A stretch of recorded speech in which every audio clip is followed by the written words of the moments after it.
Because you've got powerful legs. How did you get the physique? Was it gym or how did you get the physique? I've always been... She's actually not got powerful legs. Do you shower in your dressing room? Do you have a shower on the day of a fight or not? Tell us about the tattoos. Shut the fuck up, you little prick. But then I've got the Phoenix. Hey, prick. So I'll take it from Bob every day of the week. Absolute disgrace. I'm sure no one will mind. Move him out of here, Darren. Ricky Hatton didn't go over for his fighter because he risked getting abducted and sold into sexual I never said that. Both have been rape victims. I'm not watching Frank Buglioni live on Saturday night. You're out of your mind. Jesus Christ, get yourself a life. He's actually a priest. Yeah. It's because his brother John Fury eye gouged him. What have I told you all this time? He's going to end up sucked out, fucked out, looking for a handout. Boxing nutters messenger group. I'm gonna be the king. J-Pump, you know what I'm saying?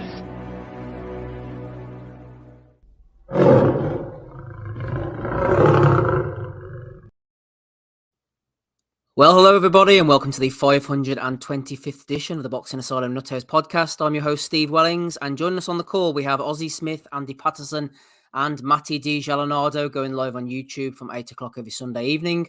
The Patreon RSS feed updates shortly after the show concludes. Hello to everyone listening through the week on SoundCloud, Apple Podcasts and Spotify. Don't forget to leave a review on the podcast player of your choice throughout the entire month of May. Nothing less than 5 stars is acceptable. It was quite a nice weekend of action, I thought, all around, especially domestic action. It was a shame all 3 cards had to be on at the same time, as we were lamenting last week. I was in Belfast, as it happens, to see Michael Conlan, oh dear, getting iced against Luis Alberto Lopez in round 5. We'll talk about that a little bit later on. We're going to start off in Bournemouth, actually. For our sins, Lawrence Okoli going in against Chris Billam-Smith for the WBO World Cruiserweight title. Managed to catch up with this afternoon, Andy. Looked like a hell of an atmosphere, to be honest with you. Old Okoli, 10 seconds into the fight, I counted. He'd already grabbed hold of Billam-Smith. He was pushing him back to the ropes, wrapping those Henry Akinwande octopus-style tentacles around him. I'm wondering, Andy, whether there's some kind of Freudian issues here with Okoli. Did he not get hugged enough as a child or something? I don't know, mate. I think we kind of mentioned it last week as well. You know, I mean, I know Billam-Smith's been a wee bit kind of prone to, you know, a wee bit inside work and a bit of holding and that, but it was just a bit too much here last night. I was channel hopping a wee bit and that, so I've probably missed out, you know, wee bits here and there, that to be fair, but I seen Okoli saying, you know, they're going to run it back. Please don't, man. Please don't run that shit back. You know, fair play to Billam-Smith. He stepped it up, dropped them numerous times. We'll mention the scorecards in a wee bit, I suppose, not as well, especially that 112.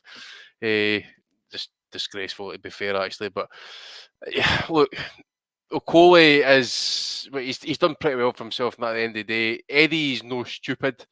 You know, he'll give you a chance, I suppose. If you're not going to sell tickets, then it's going to be hard for him. I think he's going to have to make decisions with Campbell Hatton as well at some point, possibly. But I just hope we never see a Okoli fight again. You know, it's Klitschko and Ward could be boring to watch, but they were nothing compared to this, man. You know, jab and grab, peak. It was as you say, mate. How many times did you count in the first 3 rounds? Did you say? No, I said I bet the first 10 seconds of the fight, the bell went, and I think with about 8 or 9 seconds, Okoli had already grabbed hold of Billam-Smith and pushed him into the ropes. And it was just, I already knew the result, obviously, because I was watching it this morning. But I mean, it just, if ever there was like a sort of, putting the fight into context, that was it. Aye, it's basically it, mate. It was a poor fight.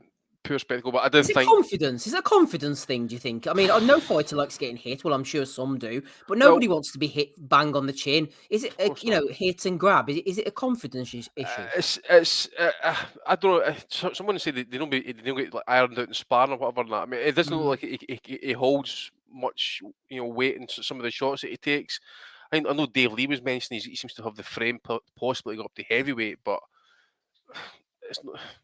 I just can't take a punch at cruiserweight. It's not going to go any better at heavyweight. I just don't see it, mate. To be fair, but there was like a wee renaissance with him, wasn't there? There was like a couple of fights where he was looking okay. Looks like he maybe turned the corner, but it's just went back to how it was. And we all remember how it was when he was coming up through the ranks, like to this point. Last night was just equally bad. Obviously, he's trying to survive. He's getting dropped. He's hurt. I think he maybe, he landed a few heavy shots himself at the end of the day, but. At the end of the day, he's accepted the fact that he lost the fight. That's the main thing. It's just a shame that he's got a rematch clause. We've got to go through this shit again, unfortunately, But if they're going to have it again, I suppose, then can we have it? Can we have maybe 4 or 5 UK cards so we can actually just refuse to watch it? We can actually easily skip past it because last night was a disgrace trying to kind of hop back and forward, trying to kind of watch events and stuff. So. Yeah, I was glad the Sky card. I wasn't really too over enamoured with it, to be fair, and I was only kind of really keeping an eye on the main event, really, in all honesty, and even that wasn't great reporting. But Billam-Smith, I know he's getting a wee bit of kind of shit this morning, saying he's the worst reigning champion at this point. That guy's been he barely reigns. May give the fella 24 hours. I know. So let him enjoy it at least, So fair play to him. He's got a title of some sort. Hopefully. Kind of validate it a little bit. He's going to win the rematch at least, and then he can take it from there, really.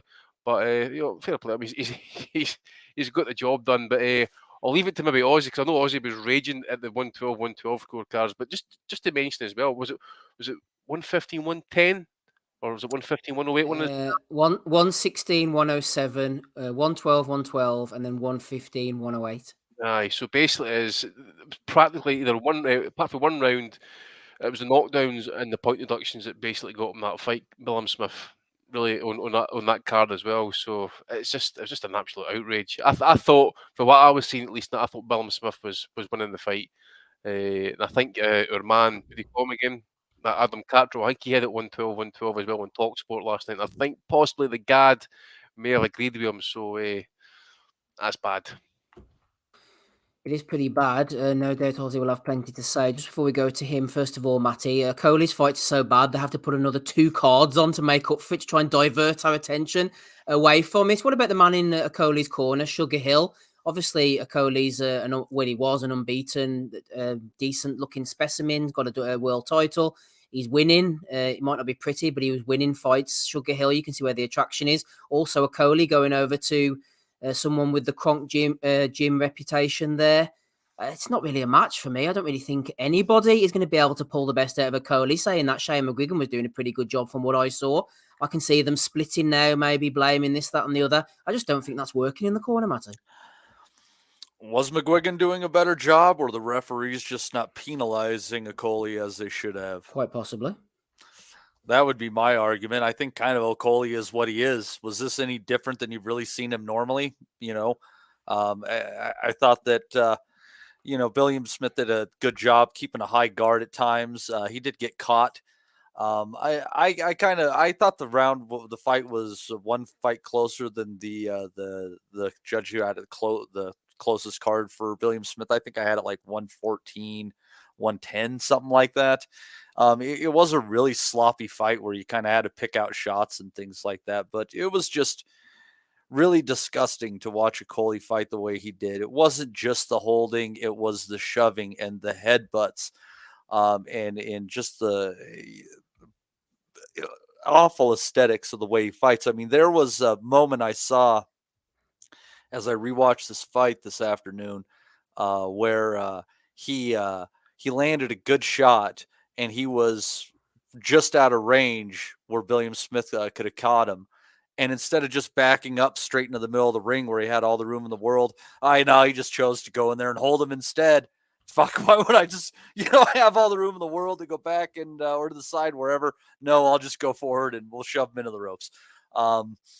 it was just awful. I thought that that the last knockdown call was pretty dubious, but at the end of the day, it kind of reminded me of Alexander Povetkin against Vladimir Klitschko, when Povetkin kept holding and bending and then falling to his knees, and eventually the referee just called it a knockdown. He said, "Fuck it, you want to keep doing it? It's a knockdown."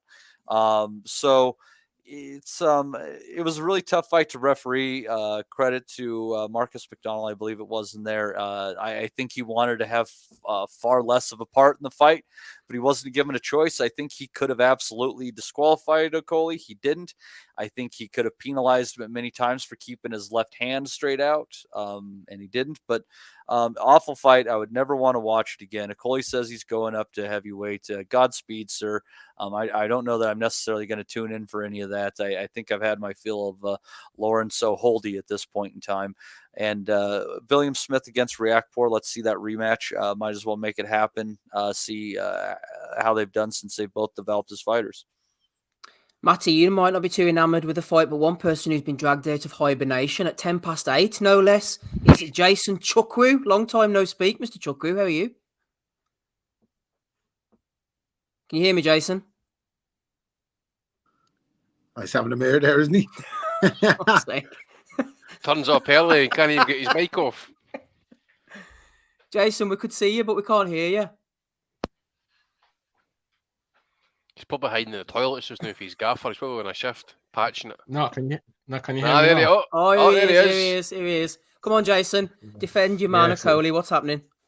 It's a real pandemic. I mean, obviously, I'm out the loop with boxing. You know, I'm probably keeping up more with porn than boxing. But yeah, my life's a mess, isn't it? But yeah. Who's doing better in life, you or Lawrence Okoli at the moment? Come on, Jason. And porn, you'll see more punches thrown than that fight last night. It's still Okoli. Too much hugging in the films. But I just got like, how's a guy unbeaten and he's already been with 4 different trainers? I don't understand that. I don't get that about It's interesting because that's what I was just saying there to you as well, because there was a wee period that he looked he was like with, he was I improving. remember the first guy from the Galaki fight, wasn't it? He was with O'Shaughnessy, then he switched that American black guy, Chris Robinson, then he went to McGuigan. And I thought with McGuigan, that's when he stopped holding and he learned to sit down his punches. And for every reason, you fucked him off. And then he's now got, but like, obviously I can't, listen, you know me, I back my peoples. Like, I still say free R. Kelly. I still say leave Tim West alone. I still say Adonis Stevenson would have beat Kovalev. And I'm joining the line of Philip Schofield now. Come on, Chukwu. Nah, Schofield. I didn't like what Schofield did to Jeremy Corbyn. Fuck Schofield. I'm glad he's doing it. What he put his wife through. Like, if you're gay, come on and say you're gay. Like, right, why are you making back to Sugar Hill. No, it was my fault. Hold on a second. Hold on. You've defended Adonis Stevenson, R. Kelly, and you've talked about watching porn. Are you defending your black brothers, or are you defending sex fiends? That's what I need to know. No. I'm going off topic because I got a lot to say in it. Like I said, it's 8:10. I'm this early because of this. If Okoli, I didn't even watch it. I was on shift, but I was trying to go to the toilet and see like if I can get watch some footage. But it's just, I always said this would be a hard fight because Billam-Smith's a very, very good fighter. But I thought Okoli would do him, majority decision. But it just shows you how Eddie Hearn, how great. I know we all hate Hearn, but you know what Hearn would have done? He would have put a couple more grand in the paper bag and say, "You're winning tonight, no matter what." Ben Shalom doesn't have money like that. He doesn't have the clout like that, and that's why Okoli lost. He needs to up his corruption game. Yeah, of course. Eddie put the corruption game on lock. He got on lock. Like, and I think a lot of this is Eddie is what like. Eddie, it just shows you how great Eddie is in some sort, because like the way he's built up Buatsi and Okoli. I mean, like I said, I picked Okoli to knock out Gassiev a couple of years ago, and I said that, and I still stand on. I mean, wow. I don't know what to say, innit? Like, I think he can punch. I think he can punch if he lets the shots go. He could probably beat Gassiev. The problem is he beat Glowacki. Alright, cool. But what the defenses after that have been poor. They have not been. Like, the problem with Hearn is that he doesn't know how to build a fighter. Like, he doesn't know. That's the problem with Hearn. He can get you a world title. He could get me a world title shot next year if he really tried to. But like, when it comes to building a fighter, like I don't know. Like, he's not the best at that. I don't. But Hearn's not like Okoli left Hearn because he thought he was Jesus. He thought because AJ then part of the same management group. Like, yeah, you know, he's just as much of a household name as AJ. But you know, there's only one Femi. You know, so what's Okoli going to do now? I mean, that's the thing because Sugar Hill's a very good trainer. You know, Sugar Hill trained my guy Adonis. He's trained someone. He's a Manuel Stewart disciple, and because of this, it's now making Sugar Hill look shit, which he's not. This is how fucked up things are. Sugar Hill is not a shit trainer. It's just this is more to do with Okoli. You know, I'm one of these guys. If you lose, it's on you. It's not on the trainer. And the thing is, he went to America as well. Imagine the money spent to go to America. Like that's a lot of money. It's not easy. Jason, did you easy. Did you see Sugar Hill in the 10th round? He's going to walk out the ring. I thought at one point the way he just walked away from like Okoli, walking back to the corner. He just walked right across the ring. Obviously, going to speak to the referee and that, but it looked quite funny. That's the thing. I'm paying for Sky Go, but I don't even have Sky Go on my app because like just so much porn on my phone. It's a mess. It's a mess. I have to watch it on the stream, even though I've got Sky Go. It's mad. You need to drop that hard drive and get back into the boxing. I'm worried about you. I know, man. What about Buatsi? Where's he going? See, the thing is about Buatsi, I don't think he's improved since the Olympics, isn't it? So I'm not as much of a fan of him as Okoli, but there was a time I ranked him higher than Yard, but at least Yard has tried. So I don't know about Buatsi. It just shows you. Turbiev is a hell of a lot better than Chris Billam-Smith too. For the love of God, you know, I mean, Yard can chase something high. Yeah, that's true. But the thing is, I think Okoli's got something. He's got power. What does Buatsi have? Other like what's Buatsi's main strength? I don't know. He's fairly durable, I suppose. Decent jab, I suppose. Because he's still stiff, like from the Olympics. I don't know what it is. Like he's still stiff. Right, which train are you getting onto now, then, Jason? Before we move on, who you going to get on board with now that Okoli's been dumped? I'm still with Okoli. Like I don't switch sides. I back my people to the end. I still say free R. Kelly. I still say leave Tim West alone. O'Donnell is still one of our favorites. Spinks used to be in the. Why is Corey Spinks not in the Hall of Fame? Like when is he going to be in the Hall of Fame? Again. How is Guy in the Hall of Fame? Like this, I'm not one of these world guys, but come on, it's just like there's a black guy have to do this much just to get in the Hall of Fame. Like, come, Spinks should be in the Hall of Fame. I think Gaddy was the first time they admitted that they're going to consider entertainment level for a wider audience to be a qualifying factor. Barry Wiggins in the Hall of Fame as well, by the way. Why is Diego Corrales not in the Hall of Fame? Why is Vernon Forrest not in the Hall of Fame? This is what I'm saying. I love Vernon, but I love Vernon, but I mean, other than Mosley, his resume is pretty light. That winky win. But Matt, what I'm saying, Matt, you know, my point is they're all better than Guy. That's now the barometer. Sorry, they're better. Like that's how low it's gone now. But Jason, that's just me anyway. I'm watching anyway. Jason, yeah, you know there's so many black fighters in the Hall of Fame, dude. You know what I mean? The ones that deserve to be there are there, like pretty much. Rob, you're right. It's almost the Hall of Black guys. Rob, yeah, exactly. Rob, you're right. I am chatting shit, but I'm a Corey Spinks fan so much. It's like, what's going on? Like, I've lost my mind in it. But listen, you know how much. Summer's out, man. Durag Dynasty or no? Huh? Summer's in Durag Dynasty or no? Durag Dynasty. Why could I go Durag on? I see the Durag earlier. Yeah, that's all. Right, Jason, final comment before we ice you. Jesus Christ. This is a good I thought he'd get the Durag Dynasty reference. Chukwu has a lot of fucking similar music taste to me. I thought he was going to get that one. No, it's too early for him. He's punching above his weight already. Right, Jason, final closing comments. Come on, leave us with some wisdom on this Sunday evening. Yeah, what was I going to say? Yeah, I mean, it's life. Who died last week? You know, I can't remember. Tina Turner, isn't it? That was a couple of days ago. Some lucky bastard who didn't have to watch Okoli against Billam-Smith. No, I'll leave that one for the chat because I don't want to waste your time. But as for the final comment, I'm out the loop. But it's just like, yeah, Okoli just should have stayed with Shane O'Mac. I mean, imagine Shane O'Mac is what beat him. That's crazy as well. Like one of his own fighters beat him. It's mad. McGregor was sounding off, wasn't he, last night over it? Like he said, all the fighters that leave him achieve fuck all. Like, yeah, I know it's mad. Frampton as well, isn't it? It's just Well, Corey Spinks should be in the Hall of Fame. Yeah. You're going to get in the Hall of Fame. You're going to get in our Hall of Fame anyway, Jason. No, I've just chatted so much shit, though, man. Say I fell asleep. The porn, man, has your brain mangles. You don't know where you are. Wake up there. The verbal diarrhea. Right, Jason, off you go. See you later. Good to hear from you as always. We'll hear from you again in another 200 episodes. All right, then, yeah. All right, brother. Thank you. Bye-bye. Jason Chukwu. It's not really a conversation, Ozzy. It's more of an experience. That's a nice way to describe it. Right, bring us back to reality. Okoli against Chris Billam-Smith. It looked like the I really want to a know what's on the phone now. Do you know that way? He's down in the loop of boxing. I kind of want the inside scoop here. Go ahead, Oz. I mean, I think there's a few things around it. I think we've always mentioned about, you know, for all of Okolie's holding, why does he do it? And is he packing glass? And I think last night was quite evident, actually. For all the credit you've got to give to Billam-Smith, I thought Okoli was poor. I did think he started quite well, and he landed a big shot on Billam-Smith. I think it was in the second, which buckled the legs of Billam-Smith, and he took it, but I think it hurt him. But then Billam-Smith responded, you know, pretty much, you know, perfectly, and dropped Okoli in the fourth, and that was a big knockdown. And I think that really changed the way the fight went. And from then, I think just Billam-Smith looked the bigger puncher in there. He looked the better fighter as well. And if you were to watch that on, you know, if you'd never heard of both guys, and you were to say, right, who is the world champion, I thought Billam-Smith looked the better fighter in there. You know, if you were just looking at them as the neutral and you didn't know anything about them.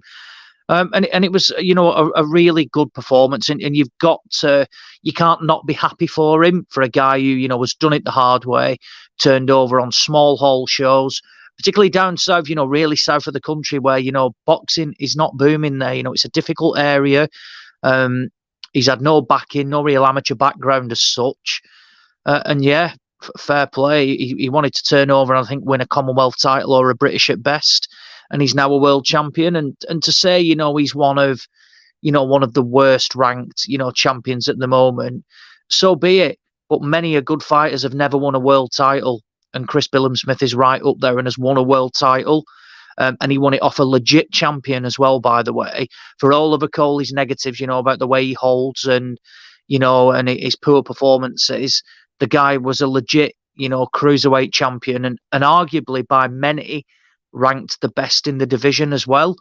You know, I think, you know, I was one of them up there. I thought Okoli was the best cruiserweight, and cruiserweight certainly wasn't what it was of a few years ago.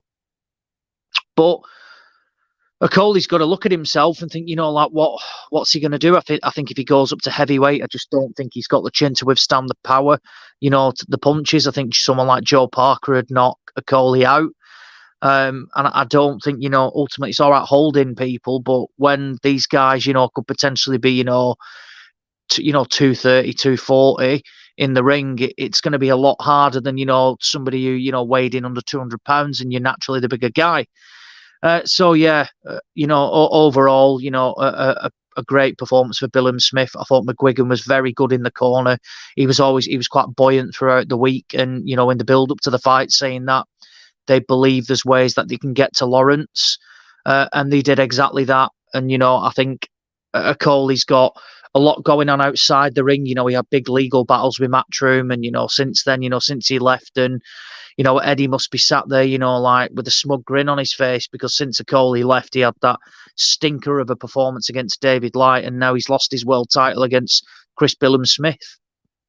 You know, they mentioned Buatsi again. He's hardly, you know, making the big song and dance at the moment as well. He's struggling. Can Okoli come back? Yes, of course he can. You know, while I think he might initially struggle at heavyweight, I think he can be matched from where he can get, you know, a couple of good wins, because he still can punch. You know, there's nothing taking him away. You know, his power is still there, and I think, you know, at heavyweight he'll be able to dig as well. But at the same time, I do think, you know, when he comes up against the better guys, he really is going to struggle. So a lot to take away. I thought the cards were just, it was always going to be all over, you know, for the points off, the knockdowns, etc. But Benjamin Rodriguez, how can you have that as 112, 112? I just don't understand it. what were you watching to, to say that? I thought, aside from the first couple of rounds, I thought Billam-Smith, was just a better fighter, landing the more meaningful shots. Obviously there was 2-point deductions, 3 knockdowns, and then to score the fight a fucking draw. It just makes no sense. And again, we go on and on about this. Can you imagine last night if that had been the other way around, it had somehow gone to Okoli? And the concerning thing is you've got these experts, and I say that within, inverted commas, and, Adam Catterall and the Gad, who also had it a draw. What the fuck were they watching? What were they honestly watching to determine that? And, I know a lot of people who were there last night, and again, people who I follow, and none of them scored it to Okoli. Cards were a bit all over, but you didn't see anything in favour, even close to Okoli. Yet you get these morons there who, one is paid to be, well, they're all paid to be there, one as a judge, one as a pundit, one as a commentator. And they're seeing that fight last night as a draw, and I think, it takes the shine off it. It really does. And, you're just glad that the right man won. But again, we have seen some bad cards in the UK, like really bad cards. And that 112, I think, has shot straight to the top. It was a shocker.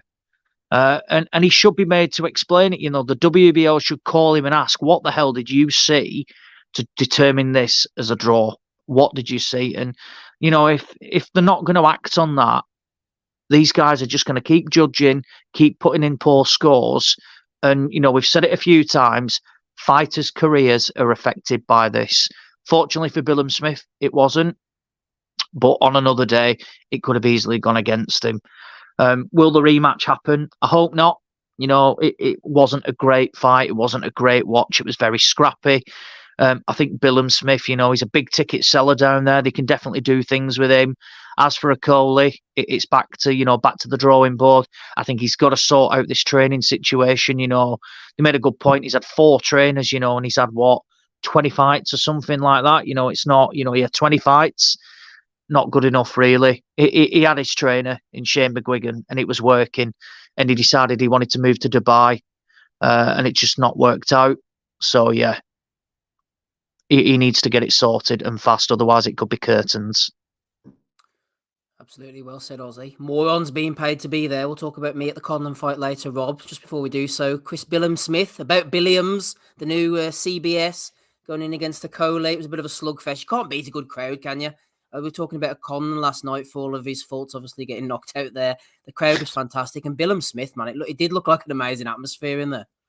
Yeah, it seemed like the kind of stars were aligned for Billam-Smith to have his moment when you hear his post-fight interview, and everybody's covered it.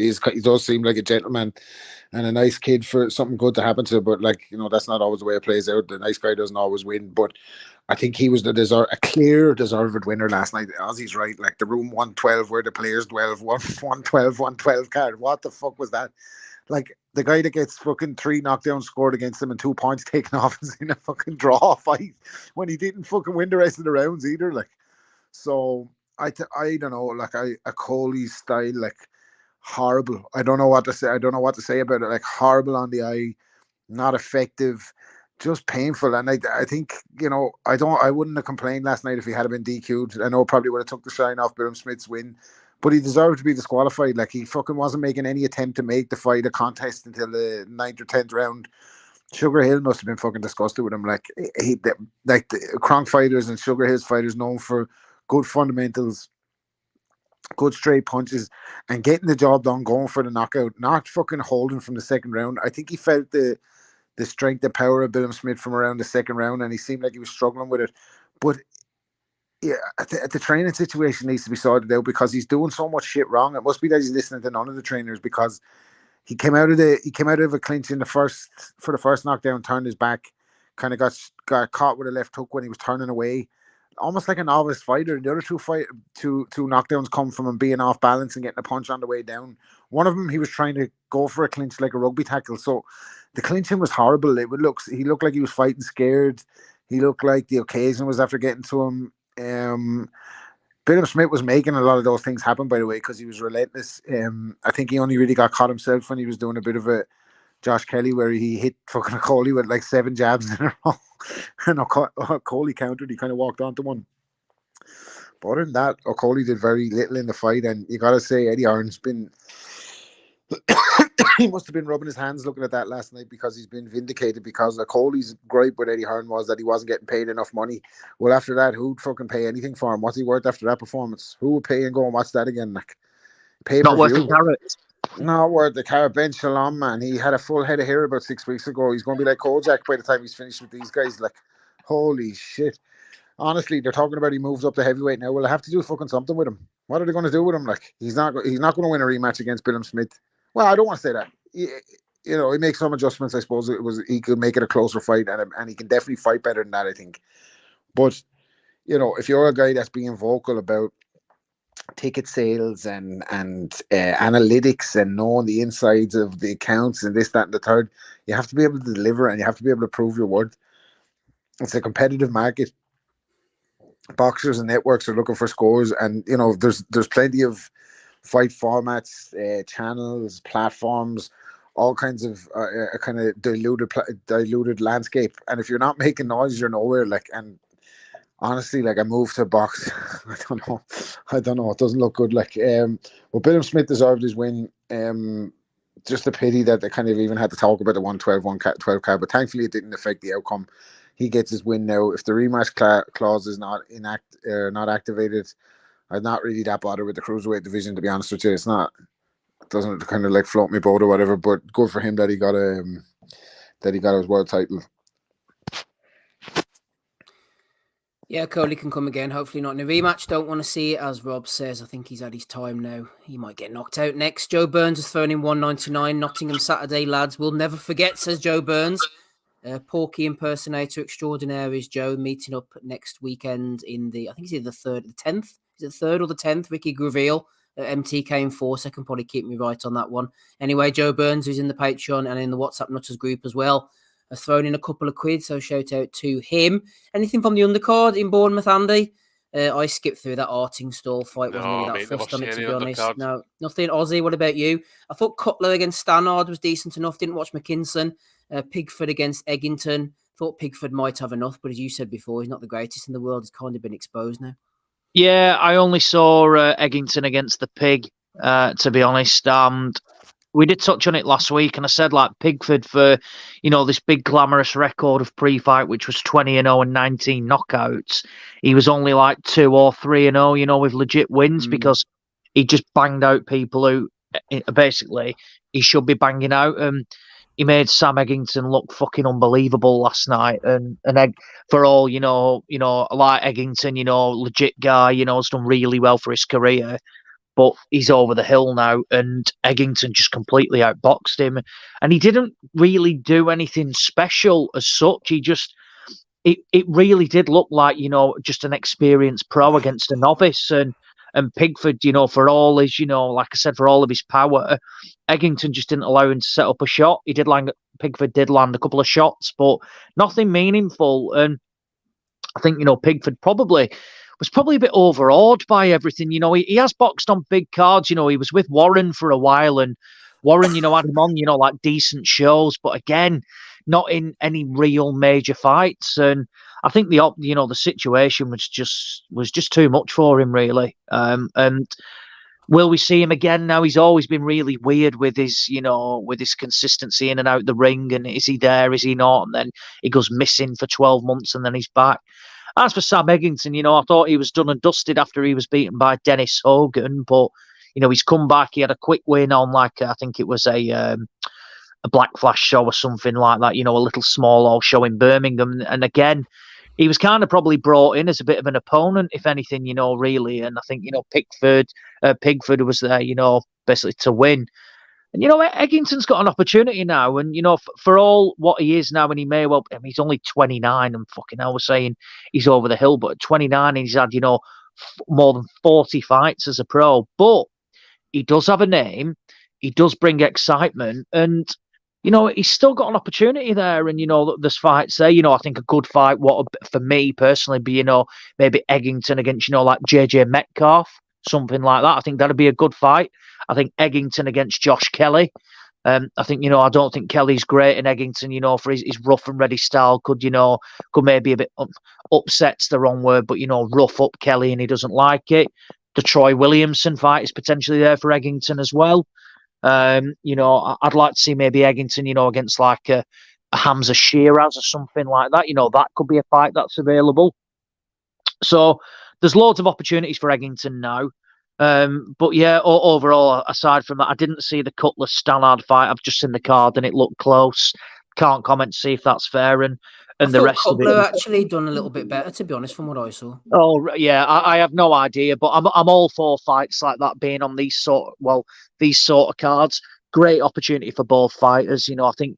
I don't even think there was a belt on the line, or if it was even an Olympic. I just think it was a standard 10 rounder, but for two prospects, and you'll see both again, and quite right as well. As for the rest of the card, it was, well, to put it bluntly, shit, really. Not good enough. They lost a big fight with Lowell, Chamberlain dropping off.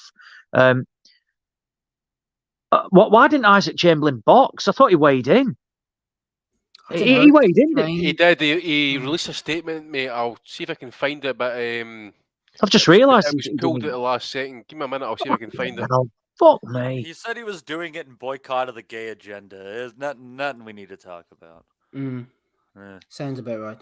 Yeah, I tell you. He's had some bad luck, though, hasn't he, Chamberlain? Really, with the I mean, it was a shame to lose that Lowell fight, because it just padded it out that bit more and was probably, acceptable as such. But for the positive start that boxer had, in all honesty, it's been a bit of a shit show for him, really, and they're not having a good time with it. And I understand, fighters do get beat, but they're having a mare at the moment.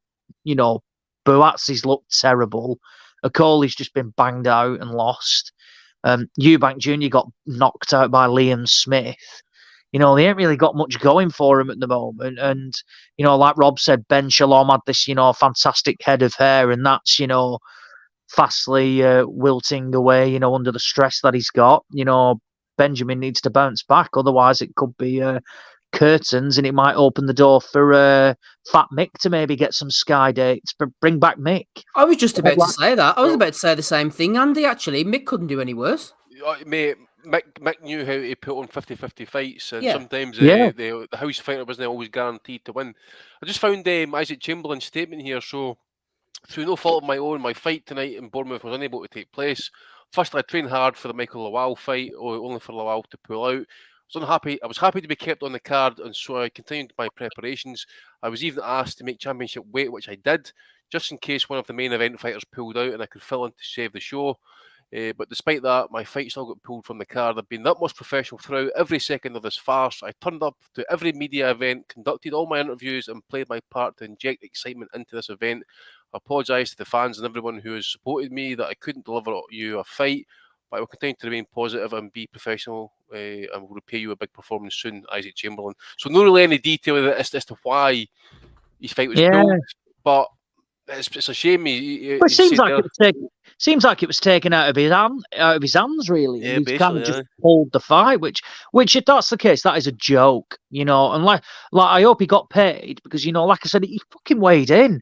It's way out of line if that has been pulled away. It's way out of line, and hopefully they look after him, because this is why people are happy to walk away from it. For shit like this. The Terry Harper thing last week was unfortunate, but fair play to her. He got Harper out on the following show the week after, and she boxed. Whereas Chamberlain, I bet you we don't see him now for months. When's the next Sky show? Yeah, they'll try and reschedule. This Lowell fight. Something will go wrong. And it's this guy who gets affected. And just the last point for me, we speak about Mick Hennessy, and, we like to have a joke and stuff about, Big Mick. But actually, for the last couple of years, on the shows that he had on the limited dates with Channel 5, how many Fight of the Year contenders did he actually have on those shows? I think he had 2 or 3. Yeah, Del Magani fight, remember it? Yeah. Eggington against the fella. Yeah, and do you know what? And he had those dates pulled from him in favour of fucking Wasserman and Callum, and they have served up absolute shite week in, week out. They keep saying, "Oh, we're working on big things are coming." He's more bothered, Callum, messing around with these stupid, influencer fights and things like that than actually putting on proper shows. And we always say about what terrestrial TV can do for boxing, and he just sees it as like a bit of a mess around. And he puts on these crappy fights that literally no one cares about. Give those dates back to Hennessy, and he works well, for what he does. And Wasserman on Channel 5. Sauerland tweeted it. So he's got dates with DAZN and Channel 5. He came back and said, we're planning a show for Channel 5 as well. So if it's not Wasserman, it may be, whatever Sauerland Promotions, but he claims that he still has the dates as well. Ozzy, which is a joke. You ever been on Wasserman's YouTube channel? No, I'll have a look. We get more views with a fart than they do with a 2-hour fucking show, mate. I'm telling you, honestly, they get like 50 views a video. It doesn't surprise me because no one cares. Like, they made a big deal, about like signing the likes of Lyndon Arthur, and they put him in with just rubbish, like just crap. And then they make big deals about, these IBO world. Oh yeah, we got a world champion. No, you're fucking not. It's just rubbish, and people aren't thick. And I feel for Hennessy, unless something's gone on behind the scenes. He lost those dates, and again, like I said, in those limited cards, he put on, they weren't, like the big fancy arenas, but ultimately we've always said, who cares? Put it in Dennis Hobson's car park. If it's a 50-50 fight and it produces the goods, ultimately, we won't review the fight and say, you know what, yeah, the fight was great. It was even better because it was at, the Manchester Arena, the seats are fancy, the lighting's good. We don't care where the fight is. If it's a good scrap, that is what fans will talk about, not the production and not the venue. And Hennessy, for all, like the jokes we give him, he put on fights that produce the goods. And he could build a fighter as well, which is what some of these promoters cannot do. The job he did with Frotch and a couple of others, Hennessy can build a fighter. Interesting comments about the IBO title there, mate, as well, about Cala. Whereas George Warren was saying the opposite last night. Steve, you would be a bit disappointed to hear that George Warren doesn't rate the IBO as one of the top 5. So, what if the IBO is not in the top 5? You should have said to him. You should have said to him, though. I texted you and told you, so you need to have a word with that boy. By the way, I didn't even see that, Andy. Sorry, I would. Yeah, there would have been words about that. If there's a top 5, how can the IBO not be in the top 5? Well, I think he must rate the WBF. WBU. Well, I was going to say who's the 5th out of interest if it's not the IBO. WBU. Well, there's German 2 WBUs, 2 WBFs. Gets a bit messy after that. Anyway, let's move on. There's only one Asylum. Episode 525. Andy's here, Rob's here, Ozzy's here, Matty's here. And Steve, that's me. We'll have a look through the chat shortly and see what's going on in there. Before we do so, we shall move on to the SSE Arena, as they call it these days. We all know it as the Odyssey. Luis Alberto Lopez with a 5th round knockout win, defending his IBF World Featherweight title against Michael Mick Conlan, the home fighter. Rob, we'll go to you first. Bunsey was there. It was a great atmosphere. Bit of a hit and miss card, to be honest with you. Thought the first couple of rounds, Michael was doing okay, getting the jab going, getting the left to the body. But from about the end of the second round, just looked at him. You could hear the punches thudding into his ribs from ringside. The right uppercut was just missing on occasions. Lopez, very unorthodox, but he does get there with the shots eventually. He doesn't really jab too much. I felt like Conlan's face was swelling up. He felt to me like he was fighting just to stay in it. And from the third round, it was an uphill battle. I'll tell you what, that right uppercut, we were right there in front of it. It was an absolute shot from the gods. No better way, a world-class shot to finish a world-class fight. Yeah, I mean, it's sad for Mick. Obviously wanted him to do it, but looking at the fight when it was going on, I said to the lads after the second round, I was like, I don't think McConnell's going to last the 12 here. I could see, I obviously wasn't ringside, but I could see, I think the way you described it is the best way, because we were criticizing kind of his game plan a little bit, like saying, why is he not on his bike? Why is he choosing to stand toe to toe with this guys? But I think like some of the early shots just took it out of him, and he was rooted a little bit into trying to fight for survival. And while like he's a class boxer and that, like I don't know if he's like prone to get knocked out, or he stayed hit from the Wood fight. But whatever happened after the second round, I think there was a zinger there towards the end of it, and I just saw him stiffen up a little bit, and I thought that's why he's holding his feet a little bit more. When I was looking back at it, it's like you said, like fighting to survive, but you're playing with fire, being in mid-range, and he's so good at Lopez is so good at kind of launching into it. Like he's so unorthodox. Like they always spoke before, sometimes like if you're fighting a guy that's unorthodox, sometimes they can look better or make a really technically good fight look bad because you don't know where the punches are coming from. And I thought the way he was like leaping in with lead lefts in that last night out into range, and every one of them was carrying power that I thought he might will towards the second half of the fight. I was obviously willing him to stay in it and win it, but I thought when it was being fought at that kind of pace with that kind of heavy leather being exchanged, the writing was on the wall, unfortunately. So sad for Mick, bad knockout as well, the second bad knockout of his career. Like he's took two vicious kind of, and both uppercuts as well, I think, weren't they? Wasn't the Wood one an uppercut as well? Like a bit of a hook to the side. It was kind of like one at the top of the head, at the temple area, possibly. Oh, that's right, yeah, and then out to the Short ropes, right against the ropes. Yeah, so I don't know where to next from him. He obviously needs a long break now. I think he's kind of back. I think he needed to build himself up a little bit back more before taking a challenge like this. I would like to see him out maybe one or two more times. Obviously, that's not the way the biz works. Bob Arms got him a shot, and that just hasn't worked out for him. Would have loved him to win it in front of his own fans, but Lopez is a bad man. Let's have him versus Lee Wood next, if not, or him versus Warrington again, or let's just see the way it shapes up. But you want to see him in fights, and you don't think, and nothing fazed him, by the way. Absolutely nothing fazed him. See the way he walked off after the knockout, fearless, coming to fight, not intimidated by the crowd. Entertaining Mexican featherweights, out a long lineage of Mexican featherweights, and he's not quite up there with the best of them, but we see how good he can be. But other than that, like on the card, I'm not sure. Like there wasn't that much more to write home about Kakachi and a couple of broken hands and Pierce O'Leary. But the featherweight division is in a good spot actually. So interesting to see. There's some fun fights to make there. So. And the Warringtons and that are still hanging around on the fringes too. So let's see where it goes. I hate that's where your mind went to on that, Rob. I mean, this was on a top ranked card. Let's get out Luis Alberto Lopez in with Robeisy Ramirez, man. Let's that's a fight I want to see. Cracking fight. I'm tired of sending these Mexican fighters over to your shores. And I not to skip too far ahead, but I thought that's Lara's deal. I think he's fucking sick of traveling. Stop sending the fighters, send some of the women in states. No, that's why I'm pissed. That's why I'm pro immigration reform. I want them women. They're fantastic looking gels, but it's just Lopez is a fantastic fighter. His style against Robeisy Ramirez and his tight boxing would be interesting to see if Ramirez can cut angles, keep Lopez off balance, avoid getting caught with those shots. I told you guys last week I did not know why this was a 50-50 fight. I thought that Lopez was going to basically beat the crap out of Conlan. I saw him as an undeserving title challenger who had done nothing since he got knocked out by Lee Wood to show that he deserved this opportunity, and he ended up with a hurt fighter in front of his hometown fans. This is what happened. So anyhow.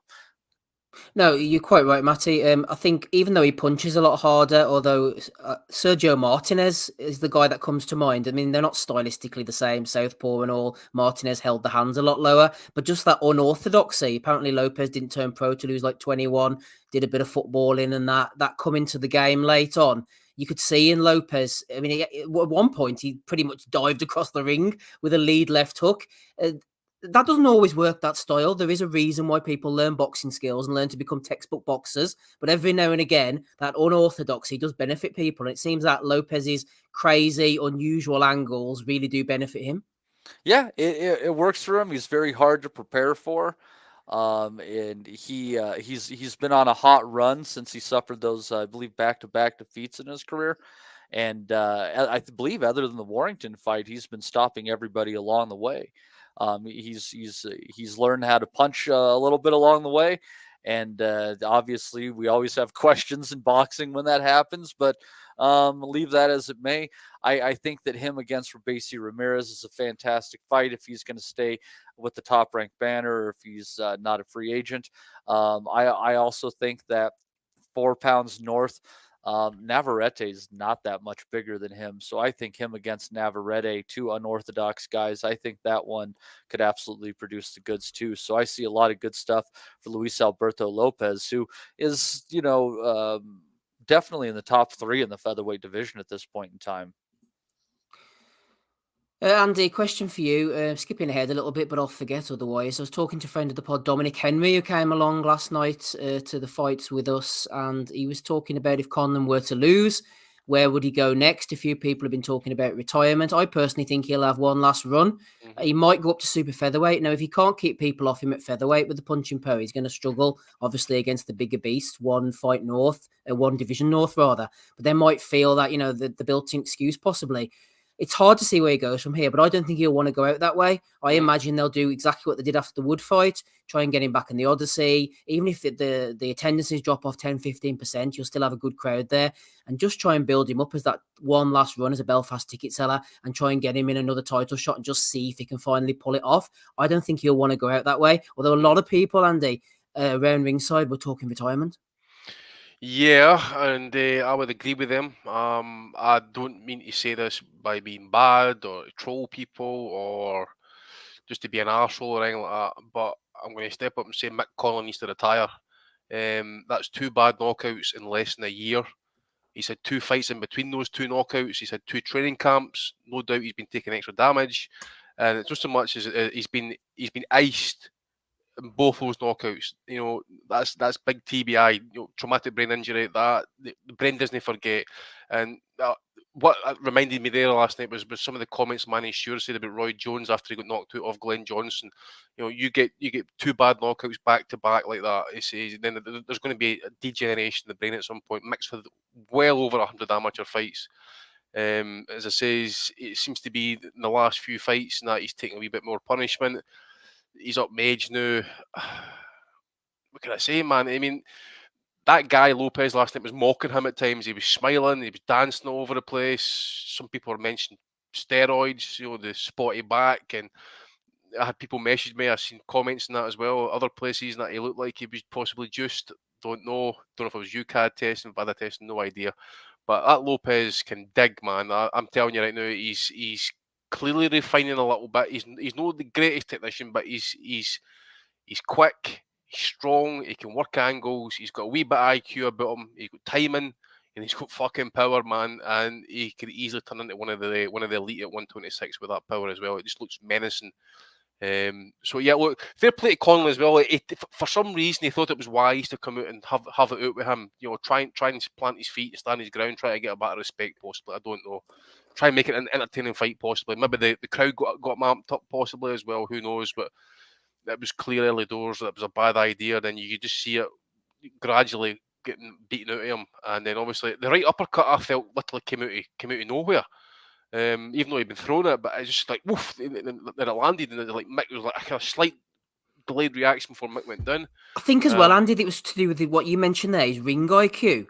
Like he is a massive puncher, and that made the difference ultimately. But what you said, watching him up close, he's not stupid. Like he picks his shots very well. Yep. He was throwing the right uppercut early, and then Mick was kind of adjusting to it. And every time he went up to block that from then on, he was digging in the body shots. Yep. And then whenever Mick was then expecting the body shots to come back again, he tried either the left hook or eventually the right uppercut. So absolutely right. Ring IQ, very underrated, I felt. Yep, definitely. And as I says, he's only going to get better actually as well if he keeps doing that as well. I mean, a couple of L's in his record, who cares? He's obviously come back and he's learned from it. I say, that power as well.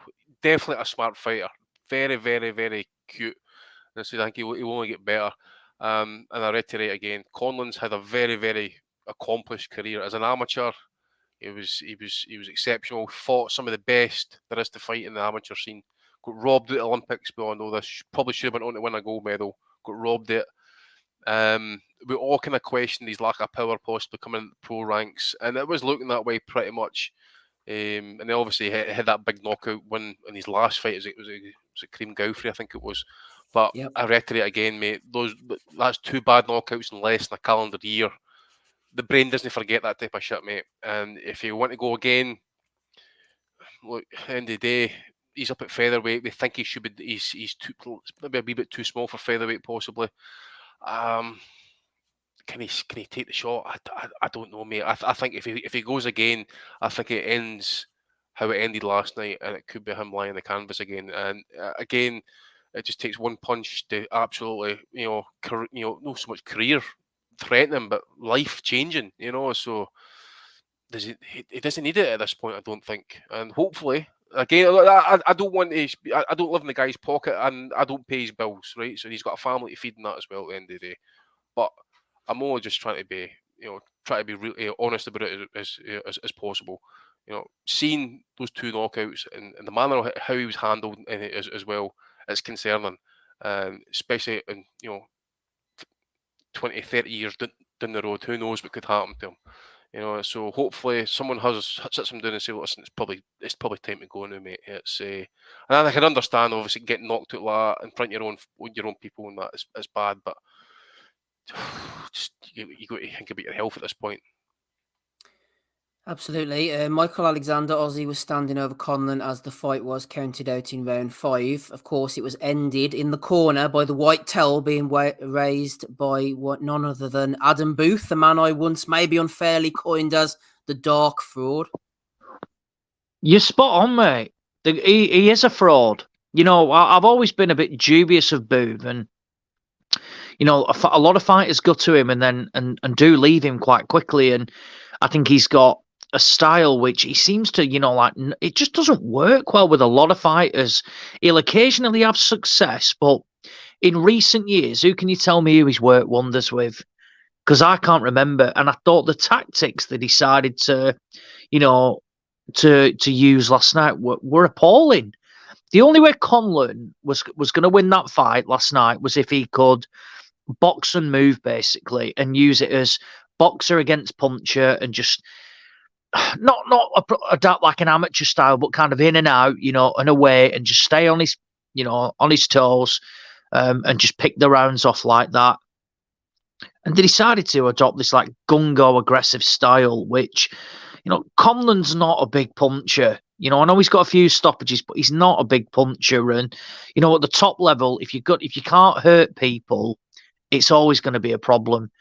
And it just showed, and I thought, you know, he fatigued. You know, I thought he was starting to visibly tire. I thought Lopez, you know, credit should be given to Lopez there, because I thought the shots he was landing, they weren't just hard shots, they were damaging shots as well. And whilst Conlan took them, I think each time Lopez landed, it just took that bit extra out of Conlan each time. And you know, it was a spectacular knockout. You know, there was a couple of big knockouts on that card. You know, the Pierce O'Leary knockout was fantastic. It was a great watch, a peach of a shot. And that was it. Was it COCR? He didn't really know where he was, to be honest. But yeah, for Conlan, it was a difficult night for him. You know, it seemed a great atmosphere. You know, everybody was on the feet. I think pretty much everybody in that arena, you know, was there to support Conlan. But it was another bad day at the office, and you know, Andy's right. You know, it's 2 brutal KOs now. You know, obviously, you know, we don't know what his bank balance is like. Does he need to keep fighting? Does he not? But ultimately, you know, for Conlan, you know, he had all this success as an amateur. I've always said success in the amateurs does not mean guaranteed success as a pro.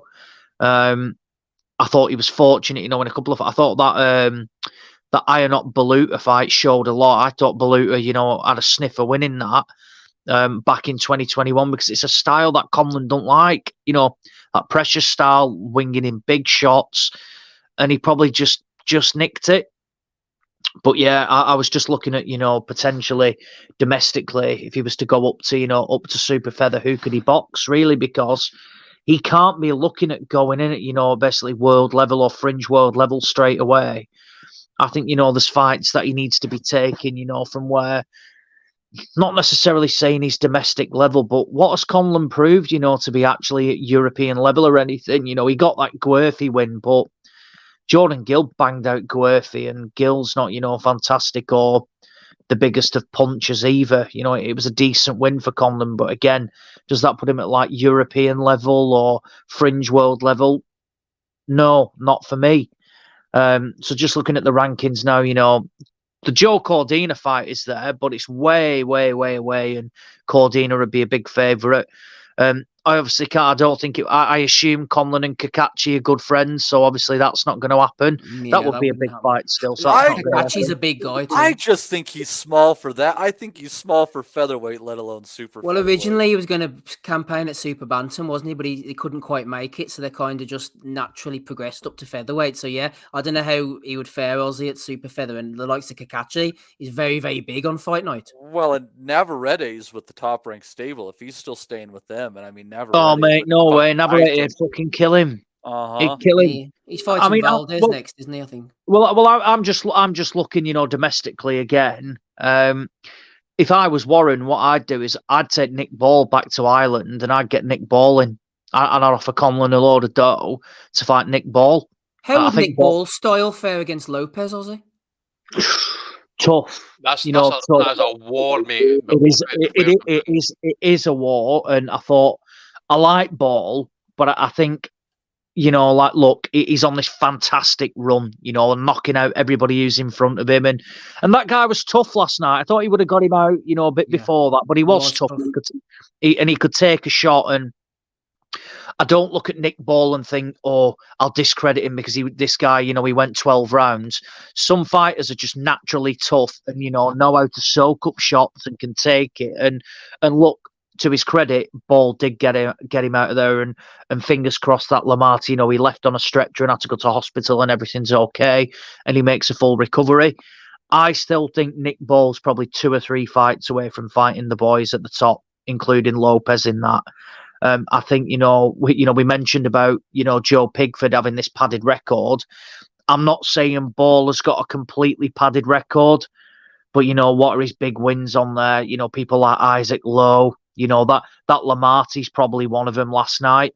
I think Ball needs probably 2 or 3 more fights at that European level type of thing to have him ready. Because it's all right, going up to the, having a world level fight and winning, but it's about staying there as well. And you don't really want to be learning on the job. So I think, there's a lot of, there's good fights for Nick Ball that can be made from where, not necessarily a danger fights for him. I think what would be a good fight is maybe Jazza Dickens. I think that would be a really good fight for him. They're talking about that next, I heard. Well, yeah, I think that would be a great fight for him, and I think he'd stop Jazza Dickens as well, but that would be a good win. I think another one what would be good for him, and we say him about, he's still going, is Kiko Martinez.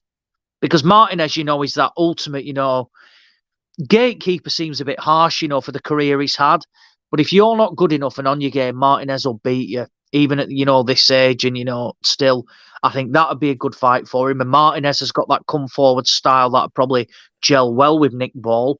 And if you're chinny, he'll find that out too. Absolutely, yeah. So I think, I think if he was to box Dickens next, which I think that is a massive fight, by the way. I forgot. Dickens only beat Lee Wood 5 fights ago. So, what I mean? Dickens, he didn't just beat Lee Wood, he fucking battered him as well. Which is bizarre, and it just shows, fighters the way they can develop even at the late stage of the game. But that Ball Dickens fight would be huge in Liverpool. Wait, I forgot Kiko, about you still want to fight? Well, I just said them. Martinez. Yeah, that's another one. Personally, I'd box Dickens. If it was me, I'd go Dickens next. Get that in Liverpool. Big show, big win, and then if Ball wins, bring him back. Bring Kiko over. And then, that's a good year. He's beat, the tough South African lad, beat Jazza Dickens, and then finish in style. And, if you can beat Kiko Martinez, then fair play, 2024, go and box for world titles. But I know there's the obsession with rushing him through, and, oh, yeah, it's the thing, right, he's at world level now, he's world level. He's not really, he's not got those wins.